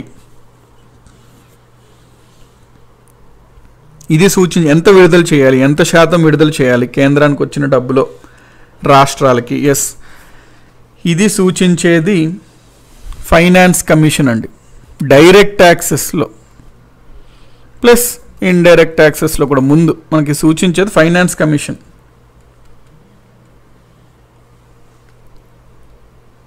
జిఎస్టీ కౌన్సిల్ ఇందాక మనం చూసామండి, అది ఐజిఎస్టీ నుంచి వచ్చేది ఎంత విడుదల చేయాలని చెప్పేది జిఎస్టీ కౌన్సిల్. కానీ ఇది ఐజిఎస్టీ నుంచి అని కాదు, సెంటర్కి డైరెక్ట్గా వచ్చిన డబ్బు. సెంటర్కి డైరెక్ట్గా వచ్చిన డబ్బు అంటే ఇన్కమ్ ట్యాక్స్, కార్పొరేషన్ ట్యాక్స్, ఈ సెంట్రల్ జిఎస్టీ, ఇవన్నీ సెంటర్కి డైరెక్ట్గా వస్తాయి, కేంద్ర ప్రభుత్వ పన్నులు అవన్నీ. సో అందులో కూడా పంచుకోవాలి కేంద్రం. సో డైరెక్ట్గా కేంద్ర ప్రభుత్వం పన్నులు అయినప్పటికీ కూడా కేంద్రం అంటే ఏంటి? Nothing but union of states. కాబట్టి ఆ డబ్బులో కూడా కొంత భాగాన్ని రాష్ట్రాలతో పంచుకోవాలి. ఎంత పంచుకోవాలి ఆ డబ్బుల్లో అని సూచించేది ఆర్థిక సంస్థ, ఫైనాన్స్ కమిషన్. సో ఈ పాయింట్ అంటే ఇక్కడ సెంట్రల్ జిఎస్టీ నుంచి వచ్చిన డబ్బుల్ని రాష్ట్రాలతో ఎంత పంచుకోవాలి అని సూచించేది finance commission. Finance commission. So ఈ పాయింట్ గురించి తెలిపే ఆర్టికల్ ఏది అంటే 270. సో ఆర్టికల్ 270 దీని గురించి తెలుపుతుంది. దేని గురించి? కేంద్రానికి సెంట్రల్ జిఎస్టీ ద్వారా వచ్చిన డబ్బులో ఈ కొంత శాతాన్ని రాష్ట్రాలకి పంచుకోవాలి. సెంట్రల్ జిఎస్టీలో వచ్చిన డబ్బుని ఎంత శాతం రాష్ట్రాలకి పంచుకోవాలి అనేది ఫైనాన్స్ కమిషన్ డిసైడ్ చేస్తుంది అని చెప్పే ఆర్టికల్ ఏది అంటే ఆర్టికల్ 270. సో ఆ పాయింట్ క్లారిటీ తెచ్చుకోండి. సెంట్రల్ జిఎస్టీ నుంచి రాష్ట్రాలకి ఎంత శాతం ఇవ్వాలి అని చెప్పేది ఆర్టికల్ ఏది అంటే article 270.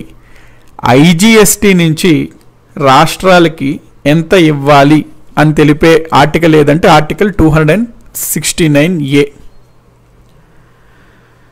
Okay, ya, someone Prasad M 280 sir అంటున్నారు. 280 వేరండి, 280 వేరు. ఇందాక కూడా 269A అన్నప్పుడు కొంతమంది 279A అంటున్నారు. అవి వేరండి, అది నేను చెప్తా పాయింట్స్. ఇది 270.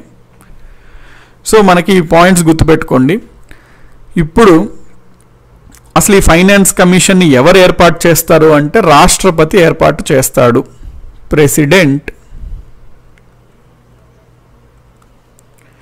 ఫైనాన్స్ కమిషన్ని ఏర్పాటు చేస్తాడు, అపాయింట్ చేస్తాడు. సో ప్రతి 5 సంవత్సరాలకి రాష్ట్రపతి ఒక ఫైనాన్స్ కమిషన్ని ఏర్పాటు చేయాలి అని సూచించే ఆర్టికల్ 280 అన్నమాట. ఫైనాన్స్ కమిషన్ వస్తే గుడ్డిగా 280 అనేయకూడదు అనమాట. ఫైనాన్స్ కమిషన్ గురించి చాలా దగ్గరలో ప్రస్తావన వస్తుంది. ఈ పాయింట్ చెప్పేది 270. ఫైనాన్స్ కమిషన్ రాష్ట్రపతి ఏర్పాటు చేయాలి అని చెప్పేది article 280 first point. Second point ఏంటంటే జిఎస్టీ కౌన్సిల్ని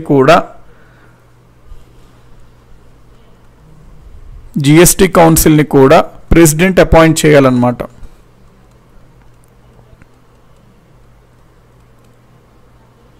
ప్రెసిడెంట్ ఏర్పాటు చేయాలి. సో జిఎస్టీ కౌన్సిల్ని ప్రెసిడెంట్ ఏర్పాటు చేయాలి అని చెప్పే article 279A. So article 269A ఏం తెలుపుతుంది? మరి ఐజిఎస్టీలో ఎంత భాగం రాష్ట్రాలకు ఇవ్వాలి అని నిర్ణయించేది జిఎస్టీ కౌన్సిల్. ఆ పాయింట్ చెప్పేది ఆర్టికల్ 269A. జిఎస్టీ కౌన్సిల్ ఉంది అంటే అది ఖచ్చితంగా ఆర్టికల్ 279A అని కాదు. జిఎస్టీ కౌన్సిల్ని రాష్ట్రపతి ఏర్పాటు చేయాలి అని చెప్పే ఆర్టికల్ 279A. ఓకే, సో ఈ విధంగా మనకి పన్నులైతే విభజిస్తారు. దానికోసం ప్రెసిడెంట్ జిఎస్టీ కౌన్సిల్ని ఏర్పాటు చేయాలి. సో అసలు ఏంటి ఈ జిఎస్టీ కౌన్సిల్ అనే దాని గురించి ఇప్పుడు మనం చూసుకుందాం.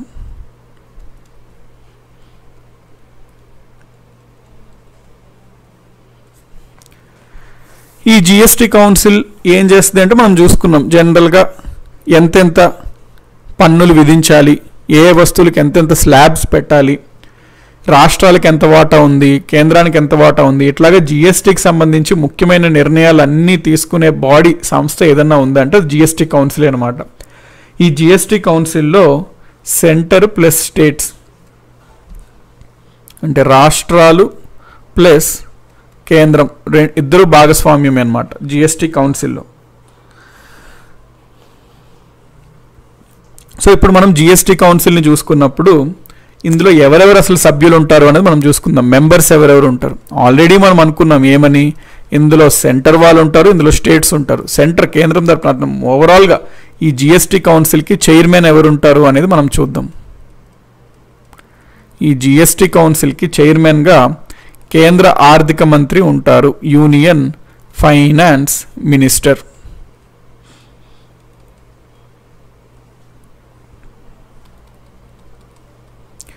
యూనియన్ ఫైనాన్స్ మినిస్టర్ చైర్మన్గా ఉంటారు.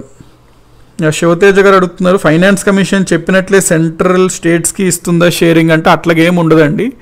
ఆర్టికల్ 280లో ఏమని ఉంటుందంటే ఫైనాన్స్ కమిషన్ సూచించాలి అని ఉంటుంది.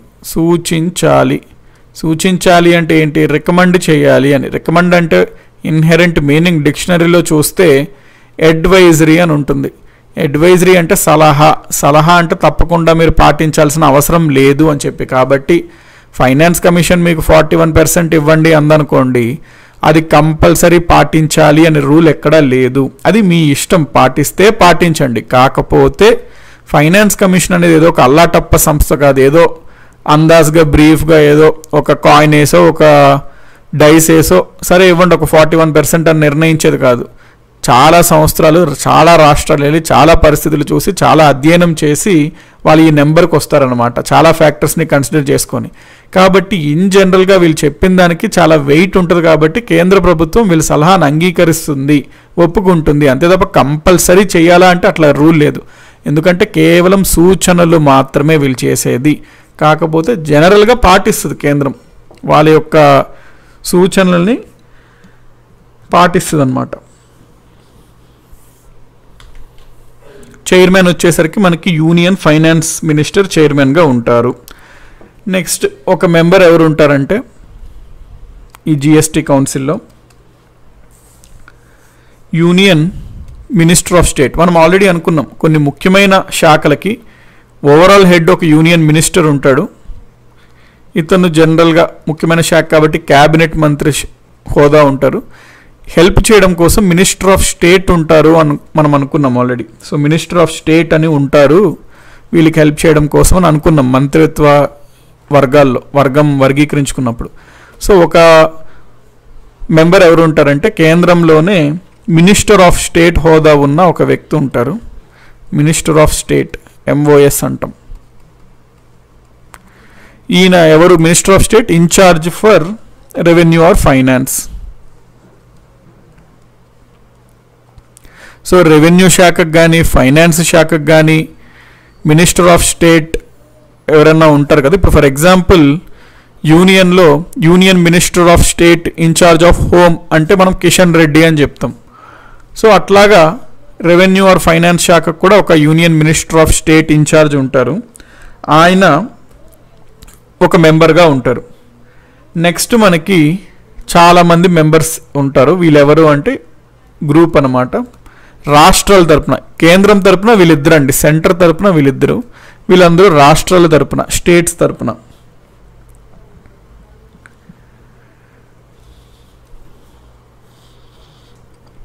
ఇలా like state population and poverty అన్నీ చూస్తుందా, దాన్ని బట్టి ఎవ్రీ స్టేట్కి ఎంత ఇవ్వాలి అని అడ్వైస్ ఇస్తుందా అని అడుగుతున్నారు. అంతేనండి. ఫైనాన్స్ కమిషన్ చేసేది ఏంటి అంటే ప్రతి రాష్ట్రాలకు వెళ్తుంది. ఫైనాన్స్ కమిషన్ చేసే 2 పనులు, ఒకటి vertical devolution, 2 horizontal devolution. Vertical devolution అంటే కేంద్రానికి వచ్చిన డబ్బులో 100 రూపాయలు కేంద్రానికి వస్తే మొత్తంలో అందులో ఒక 41 రూపాయలు 42 రూపాయలు రాష్ట్రాలకు ఇవ్వండి అని తెలుపుతుంది. దీన్ని మనము వెర్టికల్ డివల్యూషన్ అంటాం. ఈ 41 రూపాయల్లో ఏపీకి ఒక 3 ఇవ్వండి, వెస్ట్ బెంగాల్కి ఒక 5 ఇవ్వండి, యూపీకి ఒక 2 రూపాయలు ఇవ్వండి, అట్లాగా చెప్పేది హారిజాంటల్ డివల్యూషన్ అంటాం. ఈ 2 పనులు చేస్తుంది అనమాట ఎవరు? ఆర్థిక సంఘం, ఫైనాన్స్ కమిషన్. కేంద్రం నుంచి రాష్ట్రాలకు ఎంత రావాలి, రాష్ట్రాల మధ్యలో ఒక్కొక్క రాష్ట్రానికి ఎంతెంత రావాలి అనేది చెప్తుంది. అయితే ఒక్కొక్క రాష్ట్రానికి ఎంతెంత రావాలి అనేటప్పుడు చాలా ఫ్యాక్టర్స్ ఉంటాయి అనమాట, అది కన్సిడర్ చేసేది. సో దాన్ని బట్టి ఆ డెవల్యూషన్స్ వస్తుంటాయి. నెంబర్ ఆఫ్ ఫ్యాక్టర్స్, పాపులేషన్ చూసుకుంటుంది, అందులో ఫారెస్ట్ కవర్ అని, ప్రతి 5 సంవత్సరాలకి వాళ్ళు డిఫరెంట్ క్రైటీరియాస్ పెడతారు. ఆ క్రైటీరియా ప్రకారం ఇచ్చుకుంటూ వస్తారనమాట. వాళ్ళ యొక్క ఫిజికల్ కన్సాలిడేషన్ చర్యలు ఏ విధంగా ఉన్నాయి అట్లా చాలా చూసుకొని ఇస్తారు. నెక్స్ట్ ఇక్కడ రాష్ట్రాల తరపు నుంచి మెంబర్స్ ఉంటారు. రాష్ట్రాల తరపున మెంబర్స్ ఉన్నప్పుడు ఎవరెవరు ఉంటారు అంటే ప్రతి రాష్ట్రం నుంచి ఒక మంత్రిని నియమించాలన్నమాట. జిఎస్టీ కౌన్సిల్కి సభ్యుడిగా ప్రతి రాష్ట్రం నియమించాలి. జనరల్గా ప్రతి రాష్ట్రం ఆ రాష్ట్రంలో ఉన్నటువంటి ఆర్థిక మంత్రి, ఫైనాన్స్ మినిస్టర్ లేదా రెవెన్యూ మినిస్టర్ని నియమించుకుంటారు. కాబట్టి రాష్ట్రాల తరపున మెంబర్స్ ఎవరు ఉంటారంటే ప్రతి రాష్ట్రం నుంచి స్టేట్స్ యొక్క finance minister or revenue ministers, లేకపోతే వీళ్ళిద్దరూ కాకపోతే ఎవరన్నా ఒక మంత్రి ఉండాలండి. స్టేట్స్ ఫైనాన్స్ మినిస్టర్ లేదా రెవెన్యూ మినిస్టర్ లేదా any other minister nominated by each state government. అంటే ప్రతి రాష్ట్రం ఒక వ్యక్తిని జిఎస్టీ కౌన్సిల్కి సభ్యుడిగా పంపాలన్నమాట. ఎవరిని పంపాలి ఒక వ్యక్తిని అంటే ఎయిదర్ అతను ఫైనాన్స్ మినిస్టర్ అవ్వచ్చు ఆ రాష్ట్రంలో, రెవెన్యూ మినిస్టర్ అవ్వచ్చు, లేకపోతే ఎవరినన్నా వీళ్ళిద్దరూ కాకుండా ఇంకొక అతను ఎవరన్నా పంపించాలన్నా పంపించవచ్చు. కాకపోతే ఇన్ జనరల్గా రాష్ట్రం ఆ ఫైనాన్స్ మినిస్టర్నో రెవెన్యూ మినిస్టర్నో పంపించుకుంటుంది. సో వీళ్ళు రాష్ట్రాల తరపున మెంబర్స్ అనమాట జిఎస్టీ కౌన్సిల్లో.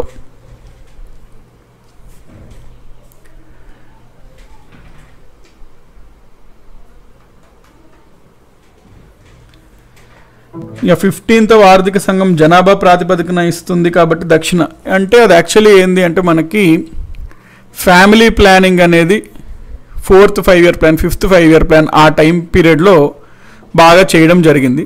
అండ్ దాన్ని సక్సెస్ఫుల్గా సౌత్ ఇండియన్ స్టేట్స్ ఇంప్లిమెంట్ చేసాయి, like states like Karnataka, Andhra Pradesh, Kerala, Tamil Nadu అవి.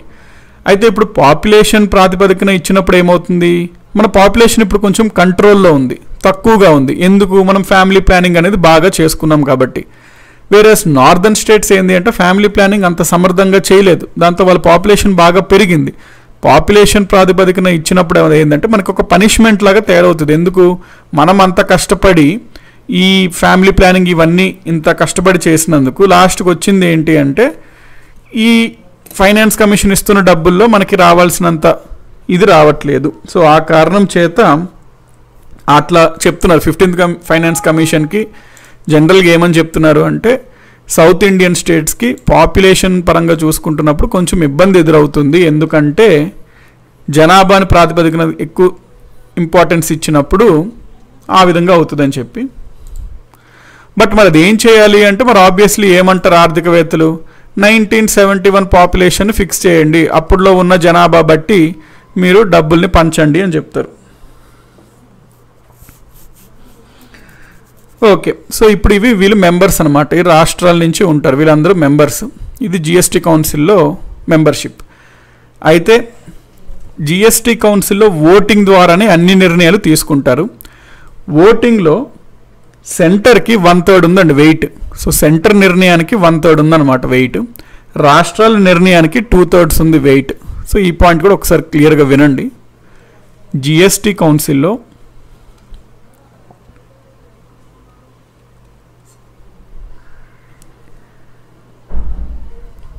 ప్రతి నిర్ణయం డెసిషన్ ఓటింగ్ ద్వారా తీసుకుంటారు. ఏ డెసిషన్ రావాలన్నా అంటే ఏ డెసిషన్ పాస్ అవ్వాలన్నా ఏ నిర్ణయం అమలు అవ్వాలన్నా కావాల్సిన మెజారిటీ ఎంత అంటే రిక్వైర్డ్ మెజారిటీ ఎంత అంటే మోర్ దాన్ 3/4 రావాలి, అంటే మోర్ దాన్ 75% రావాలి మెజారిటీ ఓటింగ్స్లో. సో సెంటర్కి ఇక్కడ ఎంత వాటా ఇవ్వబడింది, కేంద్రానికి 1/3 ఇవ్వబడింది, అంటే 33% ఇవ్వబడింది రఫ్గా. స్టేట్స్కి ఎంత ఇవ్వబడింది, 2/3 ఇవ్వబడింది, అంటే 66% ఇవ్వబడింది. సో ఇక్కడ ఓటింగ్ చేసినప్పుడు ఖచ్చితంగా దానిపైన కావాల్సిన మెజారిటీ 75 రావాలన్నమాట.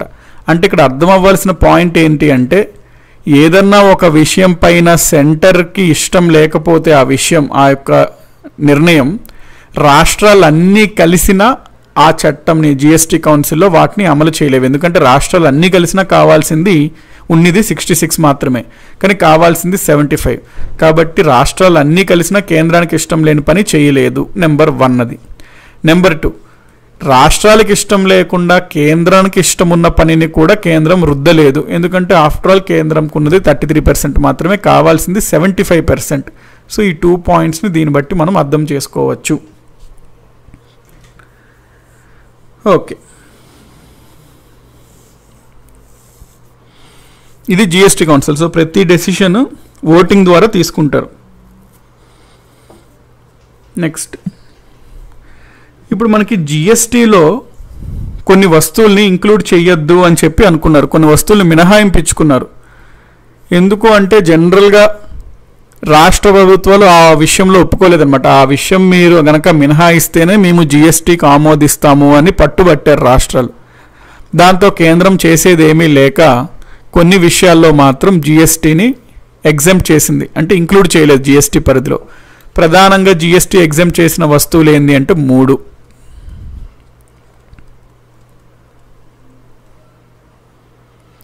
ప్రధానంగా జిఎస్టీ చేసింది 3 పనులు అనమాట. ఏంటి అంటే, నెంబర్ 1 పెట్రోలియం. పెట్రోల్ పైన జిఎస్టీ మెల్లగా తీసుకొస్తాం ఫేజ్డ్ మేనర్లో అన్నారు, కానీ ప్రస్తుతానికైతే జిఎస్టీ రాలేదు. So still petroleum is out side the ambit of GST. Second, alcohol, మద్యము.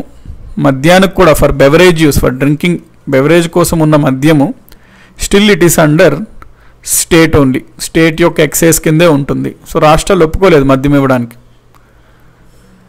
ఎలక్ట్రిసిటీ పైన ట్యాక్స్ పడుతుందండి, దాన్నే మనం ఎలక్ట్రిసిటీ డ్యూటీ అంటాం. సో వీటిని కూడా రాష్ట్రాలు వదులుకోలేదు, జిఎస్టీలో కలపలేదు.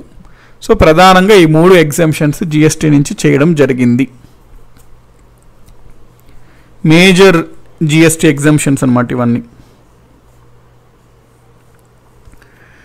మిల్క్, సాల్ట్, ఎగ్స్, ఫ్రూట్స్ అంటున్నారు సునీత మోహన్ గారు. అవి వేరండి, అవి జిఎస్టీలో ఇంక్లూడ్ అయి ఉన్నాయి, కాకపోతే జీరో నెట్. వాటి గురించి ఇప్పుడు చెప్తాను నేను. అవి జీరో నెట్, వాటిని ఎగ్జంప్షన్స్ అనకూడదు. ఎగ్జంప్షన్స్ అంటే వాటిపైన జిఎస్టీ పరిధిలోకి తీసుకొని రాలేదు వాటిని. సో ఆ డిఫరెన్స్ ఉంది రెండిటికి. ఎగ్జంప్షన్స్ వేరు, జీరో ట్యాక్స్ వేరు. జీరో ట్యాక్స్ అంటే ఏంటి, జిఎస్టీ పరిధిలో ఉన్నాయి అవి. ప్రస్తుతం అయితే మనము వాటిని జీరో ట్యాక్స్ లాగా పెట్టాం. మేబీ ఫ్యూచర్లో వాటిని పెంచవచ్చు, ఎక్కువ ఉన్న ట్యాక్స్ని తగ్గించవచ్చు. అవన్నీ ట్యాక్స్లో ఉన్నట్టే జిఎస్టీ. ఇవి ఎగ్జంప్షన్స్ అనమాట, అంటే వీటిని అసలు జిఎస్టీ పరిధిలోకి తీసుకుని రాలేదు. ఓకే,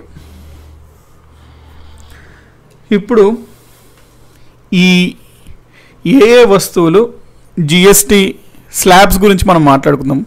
దానికి మీకు డైరెక్ట్గా జిఎస్టీ నెట్వర్క్లోనే ఒక వాళ్ళది పెట్టాను, సో అక్కడ మీకు క్లారిటీ వచ్చేస్తుంది.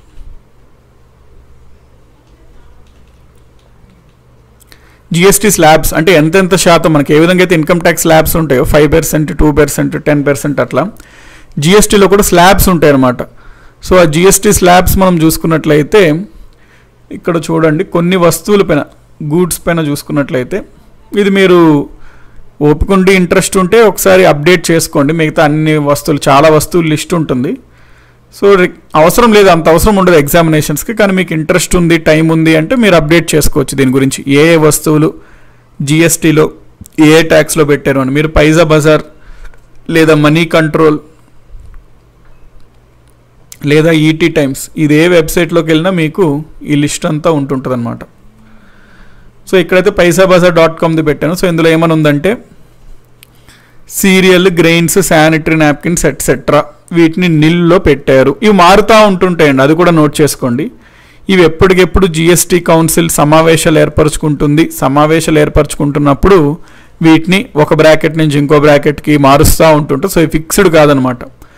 ఇంకో పాయింట్ కూడా నోట్ చేసుకోండి, ఎగ్జామ్స్లో అడుగుతాడు, జిఎస్టీ కౌన్సిల్లో కోరం ఎంత అని అడుగుతాడు. వెరీ ఇంపార్టెంట్, ఎగ్జామ్స్లో హై ఛాన్స్ ఉందండి ఈ క్వశ్చన్ అడగడానికి.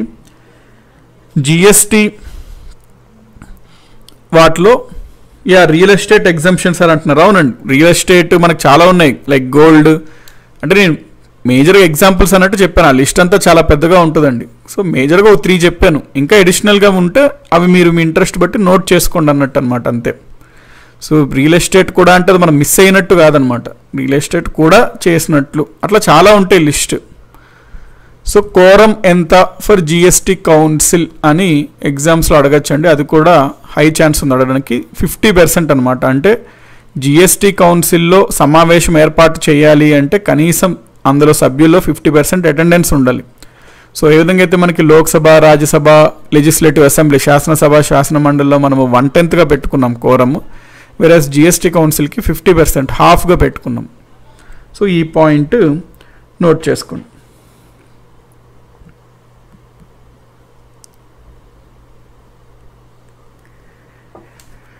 ఓకే,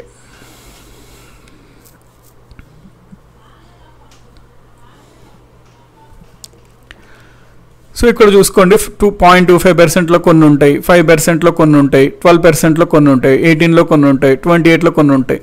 మళ్ళీ ఇందాక సంవన్ ఈ పాపయ్య జంగయ్య గారు, సార్ కార్స్ని కూడా 28%లో పెట్టారు సార్, లగ్జరీ కార్స్ని 28+ సర్ఛార్జీలు పెట్టారు సార్ అంటే, అవునండి ఉంటాయి, ఇక్కడ చెప్పలేదు అంటే దాని అర్థం అది రాంగ్ చెప్పేమో అని కాదు, అది చాలా ఉంటుంది లిస్ట్. అట్లా ప్రతి విషయం చెప్పుకుంటూ వెళ్తే జీవితాలు సరిపోవు అనమాట. సో ఏంటంటే మనం కొన్ని ఇంపార్టెంట్ చూసుకొని వెళ్తాం, but that doesn't mean that ఆ పాయింట్ మిస్ అయిపోయాము అని కాదు, అది దట్స్ అప్ టు యూ అనమాట. మనం చెప్పాల్సింది ఒక బేస్ ఇస్తాం, ఇంకా ఎడిషనల్గా కావాలంటే that is up to you, మీరు చదువుకోవచ్చు ఎంతవరకు అంటే మీ ఓపిక టైం బట్టి ఎంతవరకు అన్నా చదువుకోవచ్చు, అట్లా ఎడిషన్ చేసుకుంటూ వెళ్ళొచ్చు.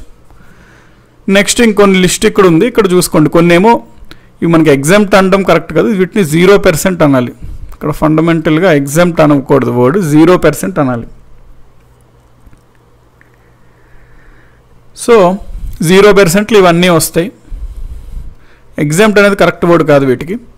నెక్స్ట్ 5%కి ఇవన్నీ వస్తాయి, నెక్స్ట్ 12%కి ఇవన్నీ వస్తాయి, 18%కి ఇవన్నీ వస్తాయి, 28%కి ఇవన్నీ వస్తాయి. 28లో కార్స్ ఉంది, మళ్ళీ లగ్జరీ కార్స్కి దాదాపుగా 40% దాకా విధించే ఛాన్స్ ఉంటాయి అన్నమాట.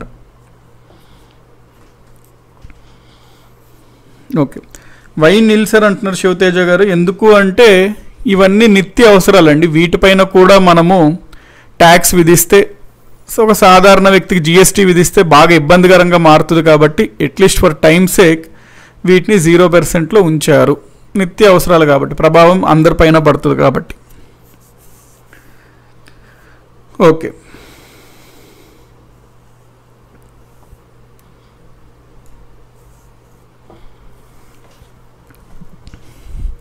సో ఇక్కడ ఇవన్నీ నోట్ చేసుకోండి. నెక్స్ట్ జిఎస్టీ నెట్వర్క్ అనే దాని గురించి ఒకసారి చూసుకోవాలి మనం. జిఎస్టీ నెట్వర్క్, దాన్నే మనము జిఎస్టిఎన్ అని అంటాము.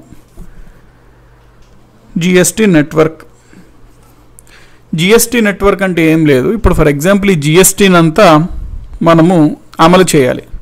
ఈ అమలు చేయాలి అంటే ఇప్పుడు ఫైలింగ్ చేస్తాం, అంటే రిటర్న్స్ ఫైల్ చేస్తాం. అంటే ఇప్పుడు మీరు జిఎస్టీ కట్టాలనుకున్న ఒక సంస్థ ఉంది, ఆ సంస్థ జిఎస్టీ కట్టాలి, రిటర్న్స్ చేయాలి, ఫైల్స్ అవన్నీ చేయాలంటే జనరల్గా దేంట్లో చేస్తాము, ఆన్లైన్లో చేస్తాం.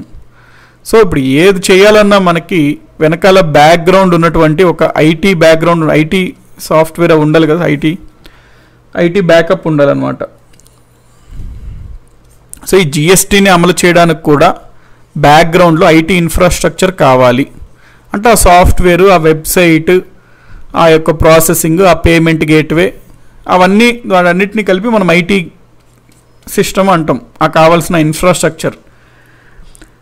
కాబట్టి మనకి ఈ జిఎస్టీని అమలు చేయడం కోసం కూడా ఒక పటిష్టమైన ఐటీ వ్యవస్థ కావాలి బ్యాక్గ్రౌండ్గా.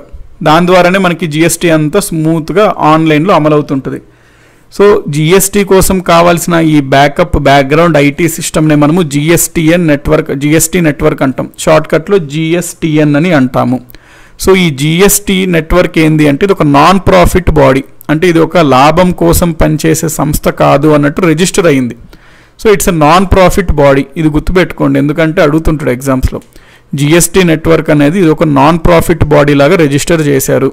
ఇది గవర్నమెంట్దా అంటే చాలామంది కన్ఫ్యూజ్ అయ్యే ఏరియా ఏంటంటే ఇది గవర్నమెంట్ది అన్నట్టు అనిపిస్తుంది, కానీ గవర్నమెంట్ది కాదు ఇది. సో ఇది నాన్ గవర్నమెంటల్ ఆర్గనైజేషన్.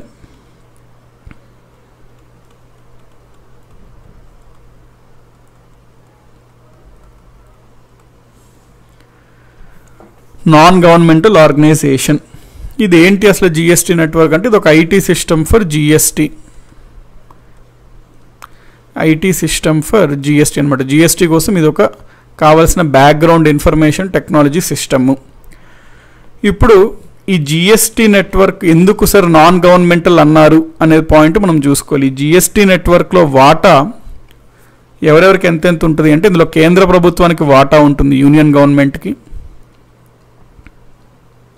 24.5% వాటా ఉంటుంది ఈ జిఎస్టీ నెట్వర్క్లో అండి.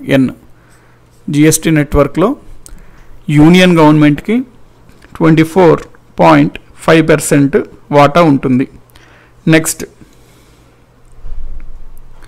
స్టేట్ గవర్నమెంట్స్ రాష్ట్రాలన్నిటికీ కలిపి మళ్ళీ 24.5% ఉంటుంది. సో ఈ రెండు కలిపి మనకి ఎంత అయినాయి? 24 48 48.5 49% అయినాయి. సో రిమైనింగ్ 51% ఎవరికి ఉంది అంటే ప్రైవేట్ వాళ్ళకు ఉంది. సో ఏ సంస్థ అన్న 50% కంటే ఎక్కువ 51% గవర్నమెంట్కి ఉంటే దాన్ని మనం గవర్నమెంట్ సంస్థ అంటాం. బట్ ఇక్కడ 51% లేదు గవర్నమెంట్కి, 49% మాత్రమే ఉంది. అందుకని చెప్పే మనము నాన్ గవర్నమెంటల్ ఆర్గనైజేషన్ అన్నాం. దాన్నే సింపుల్గా ఇట్స్ ఎ ప్రైవేట్ కంపెనీ అని కూడా అనవచ్చును. నాన్ గవర్నమెంటల్ ప్రైవేట్ దాన్ని కూడా అనొచ్చు. సో ఇప్పుడు మనకి 24.5 49 ఎవరికి ఉంది? గవర్నమెంట్స్కి ఉంది. సో ఈ 51 ప్రైవేట్కి ఉంది. ప్రైవేట్లో మళ్ళీ 51లో ఎవరెవరు మెయిన్ కంటెంటర్స్ అంటే ఎవరెవరికి ఎక్కువ వాటా ఉంది అంటే HDFC limited, ICICI, NSC, LIC వీళ్ళకు ఉన్నాయన్నమాట వాటాలు. ఈ ప్రైవేట్లో ఎంతెంత వీళ్ళకి ఆ వాటా ఉన్నాయనేది లిస్ట్ జిఎస్టీ నెట్వర్క్ సైట్లోనే అది పెట్టానండి. సో ఇది జిఎస్టీ నెట్వర్క్ వాళ్ళ సైట్లోనే ఉంది. ఇక్కడ మీరు చూసుకున్నట్లయితే ఇదిగోండి, జిఎస్టీ నెట్వర్క్ అనేది non governmental not for profit private limited కంపెనీగా ఏర్పడైంది. కంపెనీస్ చట్టం సెక్షన్ 8 ప్రకారం ఇది ఒక non governmental not for profit private limited కంపెనీగా ఏర్పడింది. సో దీనిపైన ఎగ్జామ్స్లో అడుగుతాడు, GST network is ABCD governmental organisation, government majority stake holding ఏదో అట్లా అడుగుతుంటాడు. So it's not profit non government, అది గుర్తుపెట్టుకోండి. నెక్స్ట్ ఇందులో వాటాలు మనం చూసుకున్నట్లయితే 24.5 central, state governments 24.5, HDFC 10%. HDFC limited అండి, ఇది హెచ్డిఎఫ్సి బ్యాంక్ వేరు, హెచ్డిఎఫ్సి లిమిటెడ్ వేరు. అంటే హెచ్డిఎఫ్సి చాలా ఉంటాయి, అందులో లిమిటెడ్ అది వేరు. బ్యాంక్ మళ్ళీ 10% ఉంది. ఐసిఐసిఐ బ్యాంక్ 10% ఉంది వాటా. ఎన్ఎస్సి స్ట్రాటజిక్ ఇన్వెస్ట్మెంట్ కంపెనీ వాళ్ళకి 10% ఉంది. ఎల్ఐసి హౌసింగ్ ఫండ్ లిమిటెడ్ వాళ్ళకి 11% ఉంది. మొత్తం చూసుకుంటే మనకి 100% ఉంది. అయితే ఇది కూడా చేంజ్ అవుతుందా సార్ అంటే అబ్సల్యూట్లీ అండి, ఇది కూడా చేంజ్ అవ్వచ్చు. అది మీరు న్యూస్ పేపర్స్ని రెగ్యులర్గా న్యూస్ పేపర్లో బిజినెస్ సెక్షన్ ఉంటుంది, వాటిని చూసుకుంటూ ఉండాలన్నమాట, అలర్ట్గా ఉండాలి ఏమైనా చేంజ్ అవుతుందా అని. లేకపోతే ఓన్లీ డెడికేటెడ్గా వీటి కోసమే కొన్ని న్యూస్ పేపర్స్ ఉంటాయి. ఎకనామిక్ టైమ్స్ అని ఉంటుంది, లేకపోతే ఇంటర్నేషనల్ ది ఎకానమిస్ట్ అని ఉంటుందండి. That's the best news paper. మనకు అది ఓన్లీ ఆన్లైన్లోనే అవైలబుల్ ఉంటుంది ఇండియాలో మోస్ట్లీ. సో ఎకానమిస్ట్కి మీరు సబ్స్క్రైబ్ అవ్వచ్చు న్యూస్ పేపర్కి, ఆన్లైన్ వెర్షన్. అది కూడా జనరల్గా మనకి అప్డేటెడ్గా ఎకానమిక్ పాయింట్ ఆఫ్ వ్యూలో ఇస్తుంటుంది అనమాట. ఇవి కూడా చేంజ్ అవ్వచ్చు. అదే చెప్తున్నా పాయింట్ ఏంటంటే 2018లో ప్రభుత్వం ఏం నిర్ణయించుకుందంటే ఈ జిఎస్టీ నెట్వర్క్ అనేది ఏంటి, ప్రజలు చేస్తున్న జిఎస్టీ ట్రాన్సాక్షన్స్ అంతా చూసుకునే ఐటీ సాఫ్ట్వేర్ బ్యాక్గ్రౌండ్ సిస్టమ్ అనమాట, ఐటీ సిస్టమ్ అది. మరి ఇవంతా చేస్తున్నది చాలా సీక్రెట్ ఇన్ఫర్మేషన్స్ అన్నా ఉంటాయి. ఎవరెంత ట్యాక్స్ కడుతున్నారు, వాళ్ళకి ఎంత ఆదాయం వస్తుంది, అట్లాగే చాలా ప్రైవసీ కూడిన ఇన్ఫర్మేషన్ ఉంటుంది. మరి అంత పెద్ద సీక్రెటివ్ సంస్థ ప్లస్ గవర్నమెంట్ క్లారిఫై ఇచ్చింది ఏమని, మేము నేషనల్ సెక్యూరిటీ కోసం, మనీ లాండరింగ్ కోసం జిఎస్టీ నెట్వర్క్లో ట్రాన్సాక్షన్స్ని ట్రాక్ చేస్తుంటాము అని కూడా గవర్నమెంట్ స్టేట్మెంట్ ఇచ్చింది. అంటే ట్రాక్ చేస్తుంది ప్రతిదీ, ఎవరెవరు ఎంత కడుతున్నారు, ఎవరెవరికి ఎంత వస్తుంది అన్నీ. మరి జిఎస్టీఎన్ ట్రాక్ చేయగలుగుతుంది మొత్తం. అట్లాంటి జిఎస్టిఎన్ చాలా వరకు వాటా ప్రైవేట్లోనే ఉంది మెజారిటీ. సో ప్రైవేట్ కంపెనీల చేతిలో ఇది కొంచెం మిస్యూజ్ అవ్వడానికి ఛాన్స్ ఉంది కాబట్టి కొన్ని డిమాండ్స్ వచ్చినాయి దీన్ని గవర్నమెంట్ 100% గవర్నమెంట్ చేయమని చెప్పి. 2018 సెప్టెంబర్ ఆ టైంలో అనుకుంటా, some time later half of the 2018లో క్యాబినెట్ యాక్సెప్ట్ చేసింది 100% జిఎస్టిఎన్ని మేము 100% గవర్నమెంట్ చేస్తాము జిఎస్టిఎన్ని అని చెప్పి క్యాబినెట్ అయితే ఆమోదించింది. కానీ ఇప్పుడు వరకైతే అది అమలు అవ్వలే. క్యాబినెట్ అప్పుడు ఏం చెప్పింది, జిఎస్టిఎన్ని 100% ప్రభుత్వం చేస్తాము, 50% సెంట్రల్ గవర్నమెంట్ది ఉంటుంది, ఇంకొక 50% స్టేట్ గవర్నమెంట్ది ఉంటుంది. సో దీని ద్వారా మనకి ఇది కంప్లీట్లీ గవర్నమెంట్గా చేయాలనుకుంటున్నాము అని చెప్పి క్యాబినెట్ అయితే చెప్పింది. సో అది ఇప్పటివరకైతే అమలు అవ్వలేదండి. ఇది మీరు చూసినట్లయితే ఇది ఎగ్జాక్ట్గా జిఎస్టీ వాళ్ళ నెట్వర్క్ వాళ్ళ వెబ్సైట్లోనే ఇది ఇన్ఫర్మేషన్ అనమాట. సో ఇప్పటికీ అది నాన్ గవర్నమెంటల్ లాగానే ఉంది, అంటే ఇది అమలు అవ్వలే.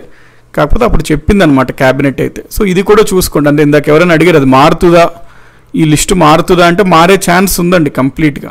సో ఎప్పుడన్నా మేబీ మన క్లాస్లో అయిపోవచ్చు, దాని తర్వాత కూడా మీకు న్యూస్ పేపర్లో కానీ ఎక్కడన్నా ఇట్లాంటి వాటిని మీరు ఆల్రెడీ మీ యొక్క ఇది ఎట్లా ఉండాలంటే స్టాటిక్ పార్ట్ మనం చూసాం కాబట్టి వాటిని లింక్ చేసుకోవాలి ప్రతిది ఎక్కడ చదివినా. ఫర్ ఎగ్జాంపుల్ న్యూస్ ఆర్టికల్ ఏదైనా వచ్చింది అనుకోండి, ఏమని something related to GST council వచ్చింది, అది లింక్ చేసుకోవాలి స్టాటిక్తో. ఇదేంటో చదవాలి, దాన్ని లింక్ చేసుకోవాలి. ఒకసారి స్టాటిక్ ఆ పర్టికులర్ కాన్సెప్ట్ చూసేయాలి. జిఎస్టీ కౌన్సిల్ అంటే ఓకే అంతా ఇది అని చదవాలి. అందులో వీలుంటే ఇందులో ఏదైనా ఇంపార్టెంట్ డెసిషన్ అనుకోండి, దాన్ని మీరు స్టాటిక్ బుక్లో ఏదైతే ఉందో అది ఎక్స్ట్రా పాయింట్ లాగా నోట్ చేసుకోవాలన్నమాట. ఫర్ ఎగ్జాంపుల్ ఇన్ కేస్ ఫ్యూచర్లో జిఎస్టీ నెట్వర్క్ని గవర్నమెంట్ 100% గవర్నమెంట్ చేసింది అని వచ్చింది అనుకోండి, అది ఒక మేజర్ న్యూస్. అప్పుడు మీరు ఏం చేయాలి, వెంటనే జిఎస్టీ అని స్టాటిక్లో చదివిన దాంట్లోకి వెళ్ళి ఇందాక ఇది ఏదైతే ఉందో ఈ పేజ్ దీన్ని కొట్టేసి ఇక్కడ ఏమని రాస్తారు, గవర్నమెంట్ చేంజ్డ్ ఇట్ టు, ఇక్కడ పెట్టుకొని గవర్నమెంట్ 100% గవర్నమెంట్గా చేంజ్ చేశారు పలానా రోజు, అట్లా మీరు అప్డేట్ చేసుకోవాలన్నమాట. ఓకే, సో ఇవి మనకి జనరల్గా జిఎస్టిఎన్కి సంబంధించి సాఫ్ట్వేర్ సిస్టము. సో జనరల్గా మనకి జిఎస్టీకి సంబంధించి ఇదండి. ఇంకా మీరు మీ తరపు నుంచి జిఎస్టీ తరపున ఏం చూడాలి అంటే, ఓకే జిఎస్టీ గురించి ఇంకొకటి చూద్దాం మనము. యాంటీ ప్రాఫిటరింగ్ అథారిటీ అని ఒకటి ఉంటుంది. యాంటీ ప్రాఫిటరింగ్ అథారిటీ అంటే ఇక్కడ జనరల్గా ఏంటంటే ప్రభుత్వం ఏం చెప్పింది, బాబు జిఎస్టీ రాకముందు మీకు మల్టిపుల్ ట్యాక్సెస్ పడుతుండేవి, దాంతో మీకు ధర వినియోగదారుడికి చాలా ఎక్కువగా ఉంటుంది. జిఎస్టీ వస్తే మీ జీవితాలు మారిపోతాయి. 10 రూపాయలకి మీకు వచ్చే వస్తువు 5 రూపాయలకే వస్తాయి. 10 రూపాయలకి మీకు ముందు 2 వస్తువులు వస్తాయి, ఇప్పుడు అది 3-4 వస్తువులు వస్తాయి. అంతా ఊదరగొట్టారు. కానీ జిఎస్టీ వచ్చిన తర్వాత ఏమైంది, ఎటువంటి మార్పు లేకపోగా కొన్ని సందర్భాల్లో ఇంకా ప్రైసెస్ పెరిగాయి. ఏంటిది జనాలకి అర్థం కాలేదు, ప్రభుత్వానికి కూడా అర్థం కాలే, ఏంటబ్బా ఇది ఇట్లా ఉంది అని చెప్పి. సో ప్రభుత్వం ఏం చేసిందంటే దీనికోసం ఫీడ్బ్యాక్ అడుగుతుంటే జనాలు చాలామంది దగ్గర కంప్లైంట్స్ వచ్చి అసలు ఏం తగ్గలేదు, పెరుగుతున్నాయి ఇది అది అని చెప్పి. అప్పుడు గవర్నమెంట్కి అర్థమైంది ఏంటి అంటే ఈ జిఎస్టీ బెనిఫిట్ ఏదైతే ఉందో అది పాస్ ఆన్ అవ్వట్లేదు వినియోగదారుడికి, అది పాస్ ఆన్ అవ్వట్లేదు కన్స్యూమర్కి. అంటే జిఎస్టీలో ఈ చైన్లో ఎవరైతే ఉన్నారో అల్టిమేట్గా మనకు షాప్ వాడికి ముందు ఒక వస్తువు వాడు ఆ షాప్లో పెట్టుకోవడానికి వాడికి ముందు 100 రూపాయలు పడితే ఇప్పుడు 92 రూపాయలు 90 రూపాయలే పడుతుంది ఆ వస్తువు నాడు షాప్లో వాడు తెచ్చుకోవడానికి. ముందాడు 100 రూపాయలకి అడుగు వచ్చింది వస్తువు, ఒక 120కి అమ్మేవాడు. ఇప్పుడు ఆడికి 90కే వస్తుంది వస్తువు, కానీ ఆడు తగ్గించట్లేదు, 110కి అమ్మట్లేదు, 120కే అమ్ముతున్నాడు. ఇక్కడ అర్థమైంది ఏంది అంటే జనాలకి ఈ జిఎస్టీ యొక్క లాభాన్ని పాస్ చేయట్లేదు అని చెప్పి. సో ఇటువంటి వాటి కోసమే ప్రభుత్వం ఏంటి అంటే యాంటీ ప్రాఫిటరింగ్ అథారిటీని ఏర్పాటు చేసింది. యాంటీ ప్రాఫిటరింగ్ అథారిటీని ఏర్పాటు చేయడం జరిగింది. సో దీంట్లో భాగంగా ఎవరన్నా సరే ఎక్కడన్నా సంస్థల్లో జిఎస్టీ రాకముందు ప్రైజెస్ని జిఎస్టీ వచ్చాక ఎటువంటి ప్రైజెస్లో మార్పు లేకుండా పాస్ చేయకపోతే జనాలకి వారు కన్జ్యూమర్ వినియోగదారుడు వాళ్ళకి కంప్లైంట్ పెట్టచ్చు. అప్పుడు వీళ్ళు ఆ కంప్లైంట్ని చూస్తారన్నమాట, పరిశీలిస్తారు. ఇతను కనుక కంప్లీట్లీ అసలు పాస్ చేయట్లేదు కస్టమర్కి అని భావిస్తే ఇతన్ని ఫైన్ విధించడం అట్లాంటివి చేస్తారు. నేను పర్సనల్గా ప్యారడైస్ ఉంటుంది హైదరాబాద్లో బాగా ఫేమస్ అయినటువంటి చాలా పెద్ద సెంటర్ అనమాట, ప్యారడైస్ బిర్యానీ సెంటర్, చాలా రెస్టారెంట్. ప్యారడైస్ రెస్టారెంట్ వాళ్ళపైన యాంటీ ప్రాఫిటరింగ్ థియరీ వాళ్ళకి కంప్లైంట్ ఇచ్చాయి. ఎందుకంటే బిఫోర్ జిఎస్టీ వీళ్ళ దగ్గర బిర్యానీ 214 రూపీస్ ఉండేది. ఆఫ్టర్ జిఎస్టీ ఫస్ట్ ఒక 1 వీక్ అయితే 214 ఉంచాడు. దాని తర్వాత ఇంకా తగ్గించకుండా ఇంకా పెంచాడు అనమాట, 232నో 242నో చేశాడు. సో నేను అప్పుడు యాంటీ ప్రాఫిటరింగ్ అథారిటీ వాళ్ళకి ఇస్తే ప్యారడైస్ కూడా సంథింగ్ ఎక్స్ప్లెనేషన్ ఇచ్చుకున్నాడు. ఏంటంటే వాడికి యాక్చువల్లీ కావాల్సిన వస్తువులు కార్డమమ్స్, ఇలాచి, అట్లా so and so number of ఇది ఉంటాయి. వాటన్నిటికీ వాడికి అయ్యే ఖర్చు కూడా పెరిగింది. ఎందుకంటే ఎక్కడి నుంచి వాళ్ళకి పాస్ ఆన్ అవ్వట్లేదు. సో వాడికి ఇన్పుట్ కాస్ట్ పెరిగింది కాబట్టి obviously is forced to increase the output cost అని ఏదో ఎక్స్ప్లెనేషన్ ఇస్తే వాళ్ళు మరి అది కదా అంతే ఉంటుంది, మరి ఏం చేయలేము అన్నట్టు ఉండింది. కాబట్టి పెట్టారు సంస్థ. ఇదైతే నాకు తెలిసి ఒక్క కేసు కూడా సక్సెస్ఫుల్గా అయితే డీల్ చేయలేదు. ఫార్మాలిటీ, జనాలు ఎదురు తిరగకుండా ఒక ఫార్మాలిటీగా పెడతాడనమాట. ఇది యాంటీ ప్రాఫిటరింగ్ అథారిటీ. సో దీంట్లో మీరు దీనికి సంబంధించి ఇంకా జిఎస్టీకి అడిషనల్గా మీ దగ్గర ఎక్కడన్నా ఏమైనా ఉన్నా చూస్తూ ఉండండి. సో క్రక్స్ ఇది, జిఎస్టీ క్రక్స్ ఇది. ఇంకా దీనికి సంబంధించి ఎట్లాంటిది మీకున్న జిఎస్టీ కలెక్షన్స్ ఎంత మనం ఆల్రెడీ చూసాం. ఈ పాయింట్ కూడా ఎవ్రీ టైం మీరు నోట్ చేసుకో. లేటెస్ట్ బడ్జెట్లో జిఎస్టీ కలెక్షన్స్ ఎంత వచ్చాయి మనకి ప్రస్తుతం, అంటే 2020-21 బడ్జెట్లో ప్రభుత్వం ఏం చెప్పింది, మ్యాక్సిమం రెవెన్యూ గవర్నమెంట్కి వచ్చిన ట్యాక్స్ దేని ద్వారా అంటే జిఎస్టీ ద్వారా అని చెప్పింది. కాబట్టి ఎంత వచ్చింది, అవి ఎంత, అట్లాంటివన్నీ నోట్ చేసుకుంటూ ఉండండి జిఎస్టీ గురించి. అది మీరు వర్కౌట్ చేయాలన్నమాట. ఆ యొక్క ఎక్సర్సైజెస్ అన్నీ మీరు చేయాలి. ఓకే, సో ఇప్పుడు మనకి ఇవ్వండి పాయింట్స్ కంప్లీట్లీ జిఎస్టీ గురించి. ఒకసారి అయితే మనం బ్రీఫ్ చేసుకుందాం, దాంతో జిఎస్టీ క్లాస్ అయితే కంప్లీట్ అవుతుంది. ట్యాక్సేషన్ టాపిక్ కూడా కంప్లీట్ అవుతుంది. నెక్స్ట్ మనకి ఇంకా ఎకానమీలో రిమైనింగ్లో ఇన్ఫ్లేషన్ టాపిక్ చూసుకోవచ్చు.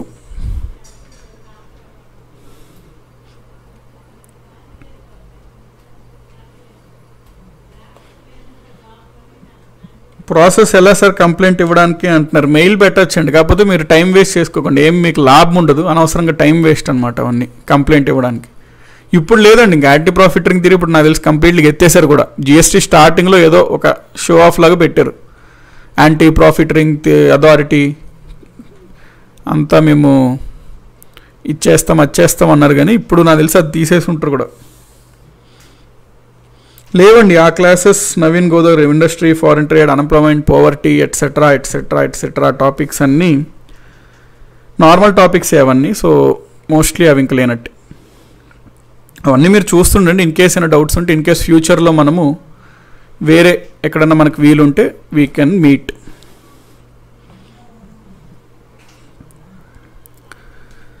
Shiva Teja, what is inflation sir అంటున్నారు. ఒక 1 డే తట్టుకోండి, ఎల్లుండి మనం అదే టాపిక్ చూస్తాము. సో అప్పుడు మనం ఆ టాపిక్ గురించి మాట్లాడుకుంటాం. ద్రవ్యోల్బణం తెలుగులో ఒకవేళ మీరు అడుగుతుంటే ద్రవ్యోల్బణం తెలుగులో అయితే, ఇన్ జనరల్గా అదంటే ఏంటి సార్ అని అడుగుతుంటే తట్టుకోండి ఒక 1 డే. ఓకే, సో ఇప్పుడు మనం ఒకసారి బ్రీఫ్ అయితే చేసుకుందాం. జిఎస్టీ గురించి చూసుకున్నాం. జిఎస్టీలో ఫస్ట్ ఆఫ్ ఆల్ అసలు ఎప్పుడు ఈ జిఎస్టీ ఐడియా వచ్చింది అంటే 1999లో మీటింగ్లో పిఎం వాజ్పేయి అతనితో పాటు కొంత ఎకనామిక్ అడ్వైజరీ ప్యానెల్తో మీటింగ్ జరుపుకున్నాడు. ఆ మీటింగ్లో పటేల్, భీమల్ రంగరాజన్ వాళ్ళు ముగ్గురు ఆర్బీఐ ప్రీవియస్ గవర్నర్స్ అనమాట, వీళ్ళందరూ పార్టిసిపేట్ చేశారు. అందులోనే మనకి ఒక సింగిల్ ట్యాక్స్ ఉంటే బాగుంటుంది జిఎస్టీ, ఆ జిఎస్టీని మనం తీసుకొని రావాలి అన్నారు. సో జిఎస్టీ అనేది యాక్సెప్ట్ అయ్యింది. నెక్స్ట్ వాజ్పేయి ఆ జిఎస్టీ కోసం ఒక బ్లూ ప్రింట్, ఒక డిజైన్ చేయాలి కాబట్టి వాజ్పేయి ఆసిమ్ దాస్ గుప్తా అధ్యక్షతన, ఈయన వెస్ట్ బెంగాల్ ఫైనాన్స్ మినిస్టర్, ఈయన అధ్యక్షతన ఒక జిఎస్టీ మోడల్ని అయితే డిజైన్ చేయమని కమిటీని అయితే ఏర్పాటు చేశారు. 2002లో పన్నుల సంస్కరణల కోసం విజయ్ కేల్కర్ కమిటీని వాజ్పేయి ప్రభుత్వం నియమించింది. 2005లో జిఎస్టీని రోల్అవుట్ చేయండి అని చెప్పి ఈ కమిటీ సూచించిందండి. రోల్అవుట్ అంటే జిఎస్టీ రోల్అవుట్ అవ్వలే, జిఎస్టీ రోల్అవుట్ చేయండి అని ఈ కమిటీ 2005లో సూచించింది అనమాట, విజయ్ కేల్కర్ కమిటీ. 2006లో మనకి చిదంబరం గారు కూడా ఈ జిఎస్టీ వర్క్ని ముందుకు తీసుకెళ్తూ వచ్చారు. 2006లో ఈయన ఏమని ప్రపోజ్ చేశారు అంటే 1 ఏప్రిల్ 2010 నుంచి జిఎస్టీని అమల్లోకి తీసుకొని వద్దాం అనుకుంటున్నాం మేము అని చెప్పి ఆయన ప్రతిపాదించాడు. జిఎస్టీ మనకి చూసుకున్నట్లయితే ఈయన ప్రతిపాదించాడు 1 ఏప్రిల్ 2010 నుంచి. జిఎస్టీ మనం చూసుకున్నట్లయితే కేంద్రానికి రాష్ట్రాలకి మధ్యన ఉన్న ట్యాక్స్ రిలేషన్స్లో మార్పులు వస్తున్నాయి. రాజ్యాంగంలో 7th షెడ్యూల్లో సెంటర్ స్టేట్ రిలేషన్స్ గురించి ప్రస్తావన ఉంటుంది. సో వీటిని మనం మార్పులు చేస్తున్నాం కాబట్టి ఇది రాజ్యాంగ సవరణగా మనం భావించాలి. సో ఇది రాజ్యాంగ సవరణ చేయాలి కాబట్టి జిఎస్టీని ప్రతిపాదించినప్పుడు 2011లో 115 రాజ్యాంగ సవరణ బిల్లుగా ప్రవేశపెట్టారు. కానీ 2014లో సాధారణ ఎన్నికలు రావడం, ఆ లోక్సభ కాలం అయిపోవడంతో ఆ బిల్ అనేది క్యాన్సిల్ అయిపోయింది, డెడ్ అయిపోయింది. 2014లో కొత్తగా లోక్సభ ఏర్పడింది. కొత్తగా లోక్సభ ఏర్పడినప్పుడు 19 డిసెంబర్ 2014లో అప్పటి ఆర్థిక మంత్రి అరుణ్ జైట్లీ గారు లోక్సభలో 122 రాజ్యాంగ సవరణ బిల్లును ప్రవేశపెట్టారు. దీనికి కావాల్సిన మెజారిటీ ఏంటి అంటే స్పెషల్ మెజారిటీ కావాలి, ఎందుకంటే ఇది రాజ్యాంగ సవరణ బిల్ కాబట్టి. సో ఇందులో మనకి లోక్సభ 6th మే 2015 పాస్ చేసింది. రాజ్యసభ కొన్ని సవరణల్ని సూచిస్తూ 3rd ఆగస్టు 2016 పాస్ చేసింది. రాజ్యసభ సవరణలను ప్రతిపాదించిన బిల్లును లోక్సభ మళ్ళీ 8th ఆగస్టు 2016 పాస్ చేసింది. స్పెషల్ మెజారిటీ అంటే more than half state. Special మెజారిటీతో పాటు ఈ బిల్లుకి రాష్ట్రాల మీద కూడా ప్రభావం పడుతున్నది కాబట్టి సగం కంటే ఎక్కువ రాష్ట్రాల యొక్క రాటిఫికేషన్ అవసరం. రాష్ట్రాల్లో సింపుల్ మెజారిటీ వస్తే సరిపోతుంది. లోక్సభ పాస్ చేసింది, రాజ్యసభ పాస్ చేసింది, ఇప్పుడు రాష్ట్రాలకు వెళ్ళినాయి. రాష్ట్రాలలో ఫస్ట్ అస్సాం రాష్ట్రం యాక్సెప్ట్ చేసింది అనమాట 12th ఆగస్ట్ 2016 జిఎస్టీకి. దాని తర్వాత చాలా రాష్ట్రాలు యాక్సెప్ట్ చేస్తూ ఉన్నాయి డిఫరెంట్ టైమ్స్లో. దాంతో ఎప్పుడైతే సగం కంటే ఎక్కువ రాష్ట్రాల అనుమతి దొరికిందో ఆ బిల్లుని ప్రెసిడెంట్కి ఇచ్చారు. President Pranab Mukherjee 8th September 2016 bill పైన సంతకం పెట్టారు. సంతకం పెట్టడంతో 122వ రాజ్యాంగ సవరణ బిల్ 2014 కాస్త 101 రాజ్యాంగ సవరణ చట్టం 2016గా అయ్యింది, జిఎస్టీ చట్టం. సో ఈ జిఎస్టీ యాక్ట్ అనేది అమల్లోకి ఎప్పుడు వచ్చింది అంటే 1 జూలై 2017. జిఎస్టీ రావడంతో అప్పటి వరకు ఉన్నటువంటి చాలా కేంద్రానికి మరియు రాష్ట్రానికి ఉన్న పరోక్ష పన్నుల్ని రీప్లేస్ చేస్తూ ఒక సింగిల్ ట్యాక్స్ లాగా వచ్చింది, వన్ నేషన్ వన్ ట్యాక్స్. జిఎస్టీలో మనకి యూనియన్ జిఎస్టీ ఉంటుంది, స్టేట్ జిఎస్టీ ఉంటుంది, యూనియన్ టెరిటరీ జిఎస్టీ ఉంటుంది, ఐజిఎస్టీ ఉంటుంది. యూనియన్ జిఎస్టీ అంటే సిజిఎస్టీ అన్నాడు, మళ్ళీ అది వేరే అని కన్ఫ్యూజ్ అవ్వద్దు, సేమ్ యూనియన్ అన్న సెంటర్ అన్న ఒకటే. సో ఇవన్నీ జిఎస్టీలో ఉంటుంటాయి. మనం ఫస్ట్ యూనియన్ జిఎస్టీలో సిజిఎస్టీ గురించి చూద్దాము. యూనియన్కి జిఎస్టీ కన్నా రాకముందు ఇండైరెక్ట్ ట్యాక్స్లో ప్రధానమైనటువంటి ఇండైరెక్ట్ ట్యాక్స్ ఏంటి అంటే ఎక్సైజ్ డ్యూటీ. ఎక్సైజ్ అంటే ఉత్పత్తి అయిన వస్తువు పైన విధించే పన్ను. ఎప్పుడైతే ఈ జిఎస్టీ వచ్చిందో ఆ ఎక్సైజ్ ట్యాక్స్ ప్లేస్లో సిజిఎస్టీ విధించడం జరుగుతుంది ఇప్పటి నుంచి. సో ఇప్పుడు మనకి ఒక వస్తువు తయారైంది, దానిపైన మనము సిజిఎస్టీ విధిస్తాము, అది సెంటర్కి వెళ్తుంది. ఆ వస్తువు అదే రాష్ట్రంలో అమ్మారనుకోండి, అక్కడ ముందైతే సేల్స్ ట్యాక్స్ విధించేవారు, ఇప్పుడు ఎస్జిఎస్టీ విధిస్తారనమాట. ఒకవేళ గనక ఒక వస్తువు తయారైనప్పుడు సిజిఎస్టీ విధిస్తారు, అదే రాష్ట్రంలో అమ్మబడితే ఎస్జిఎస్టీ, అక్కడ సిజిఎస్టీ ఎస్జిఎస్టీ రెండు ఉంటాయి. కానీ ఒకవేళ ఒక వస్తువుని ఒక రాష్ట్రంలో తయారు చేసి ఇంకొక రాష్ట్రంలో అమ్మినట్లయితే ఆ సందర్భంలో ఐజిఎస్టీ విధిస్తారనమాట, ఇంటిగ్రేటెడ్ జిఎస్టీని విధిస్తారు. ఇంటిగ్రేటెడ్ జిఎస్టీ అంటే nothing but CGST plus SGST ఈ సందర్భంలో. సో ఇది మనకి ఐజిఎస్టీ, ఇంటిగ్రేటెడ్ జిఎస్టీ. ఇప్పుడు ట్యాక్స్ షేరింగ్ చూసుకున్నట్లయితే సెంటర్కి సిజిఎస్టీ ద్వారా వచ్చిన డబ్బుల్ని రాష్ట్రానికి ఎంత ఇవ్వాలి అని ప్రస్తావించేది ఎవరు అంటే ఫైనాన్స్ కమిషన్.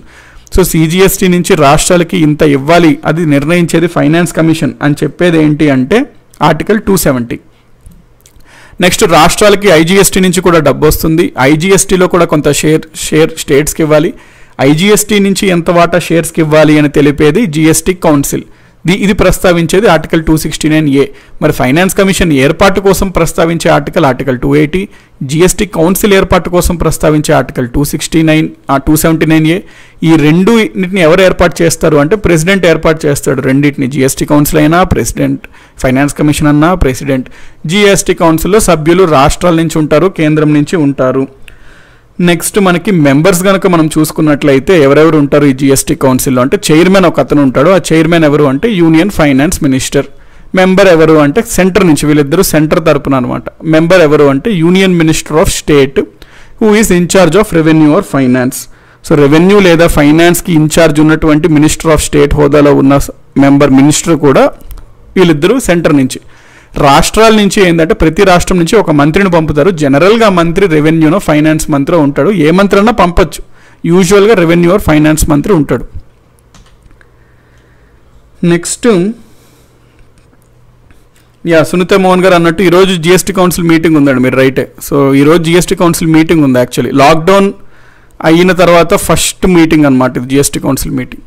సో జిఎస్టీ కౌన్సిల్లో డెసిషన్ అనేది ఓటింగ్ ద్వారా నిర్ణయించుకుంటారు.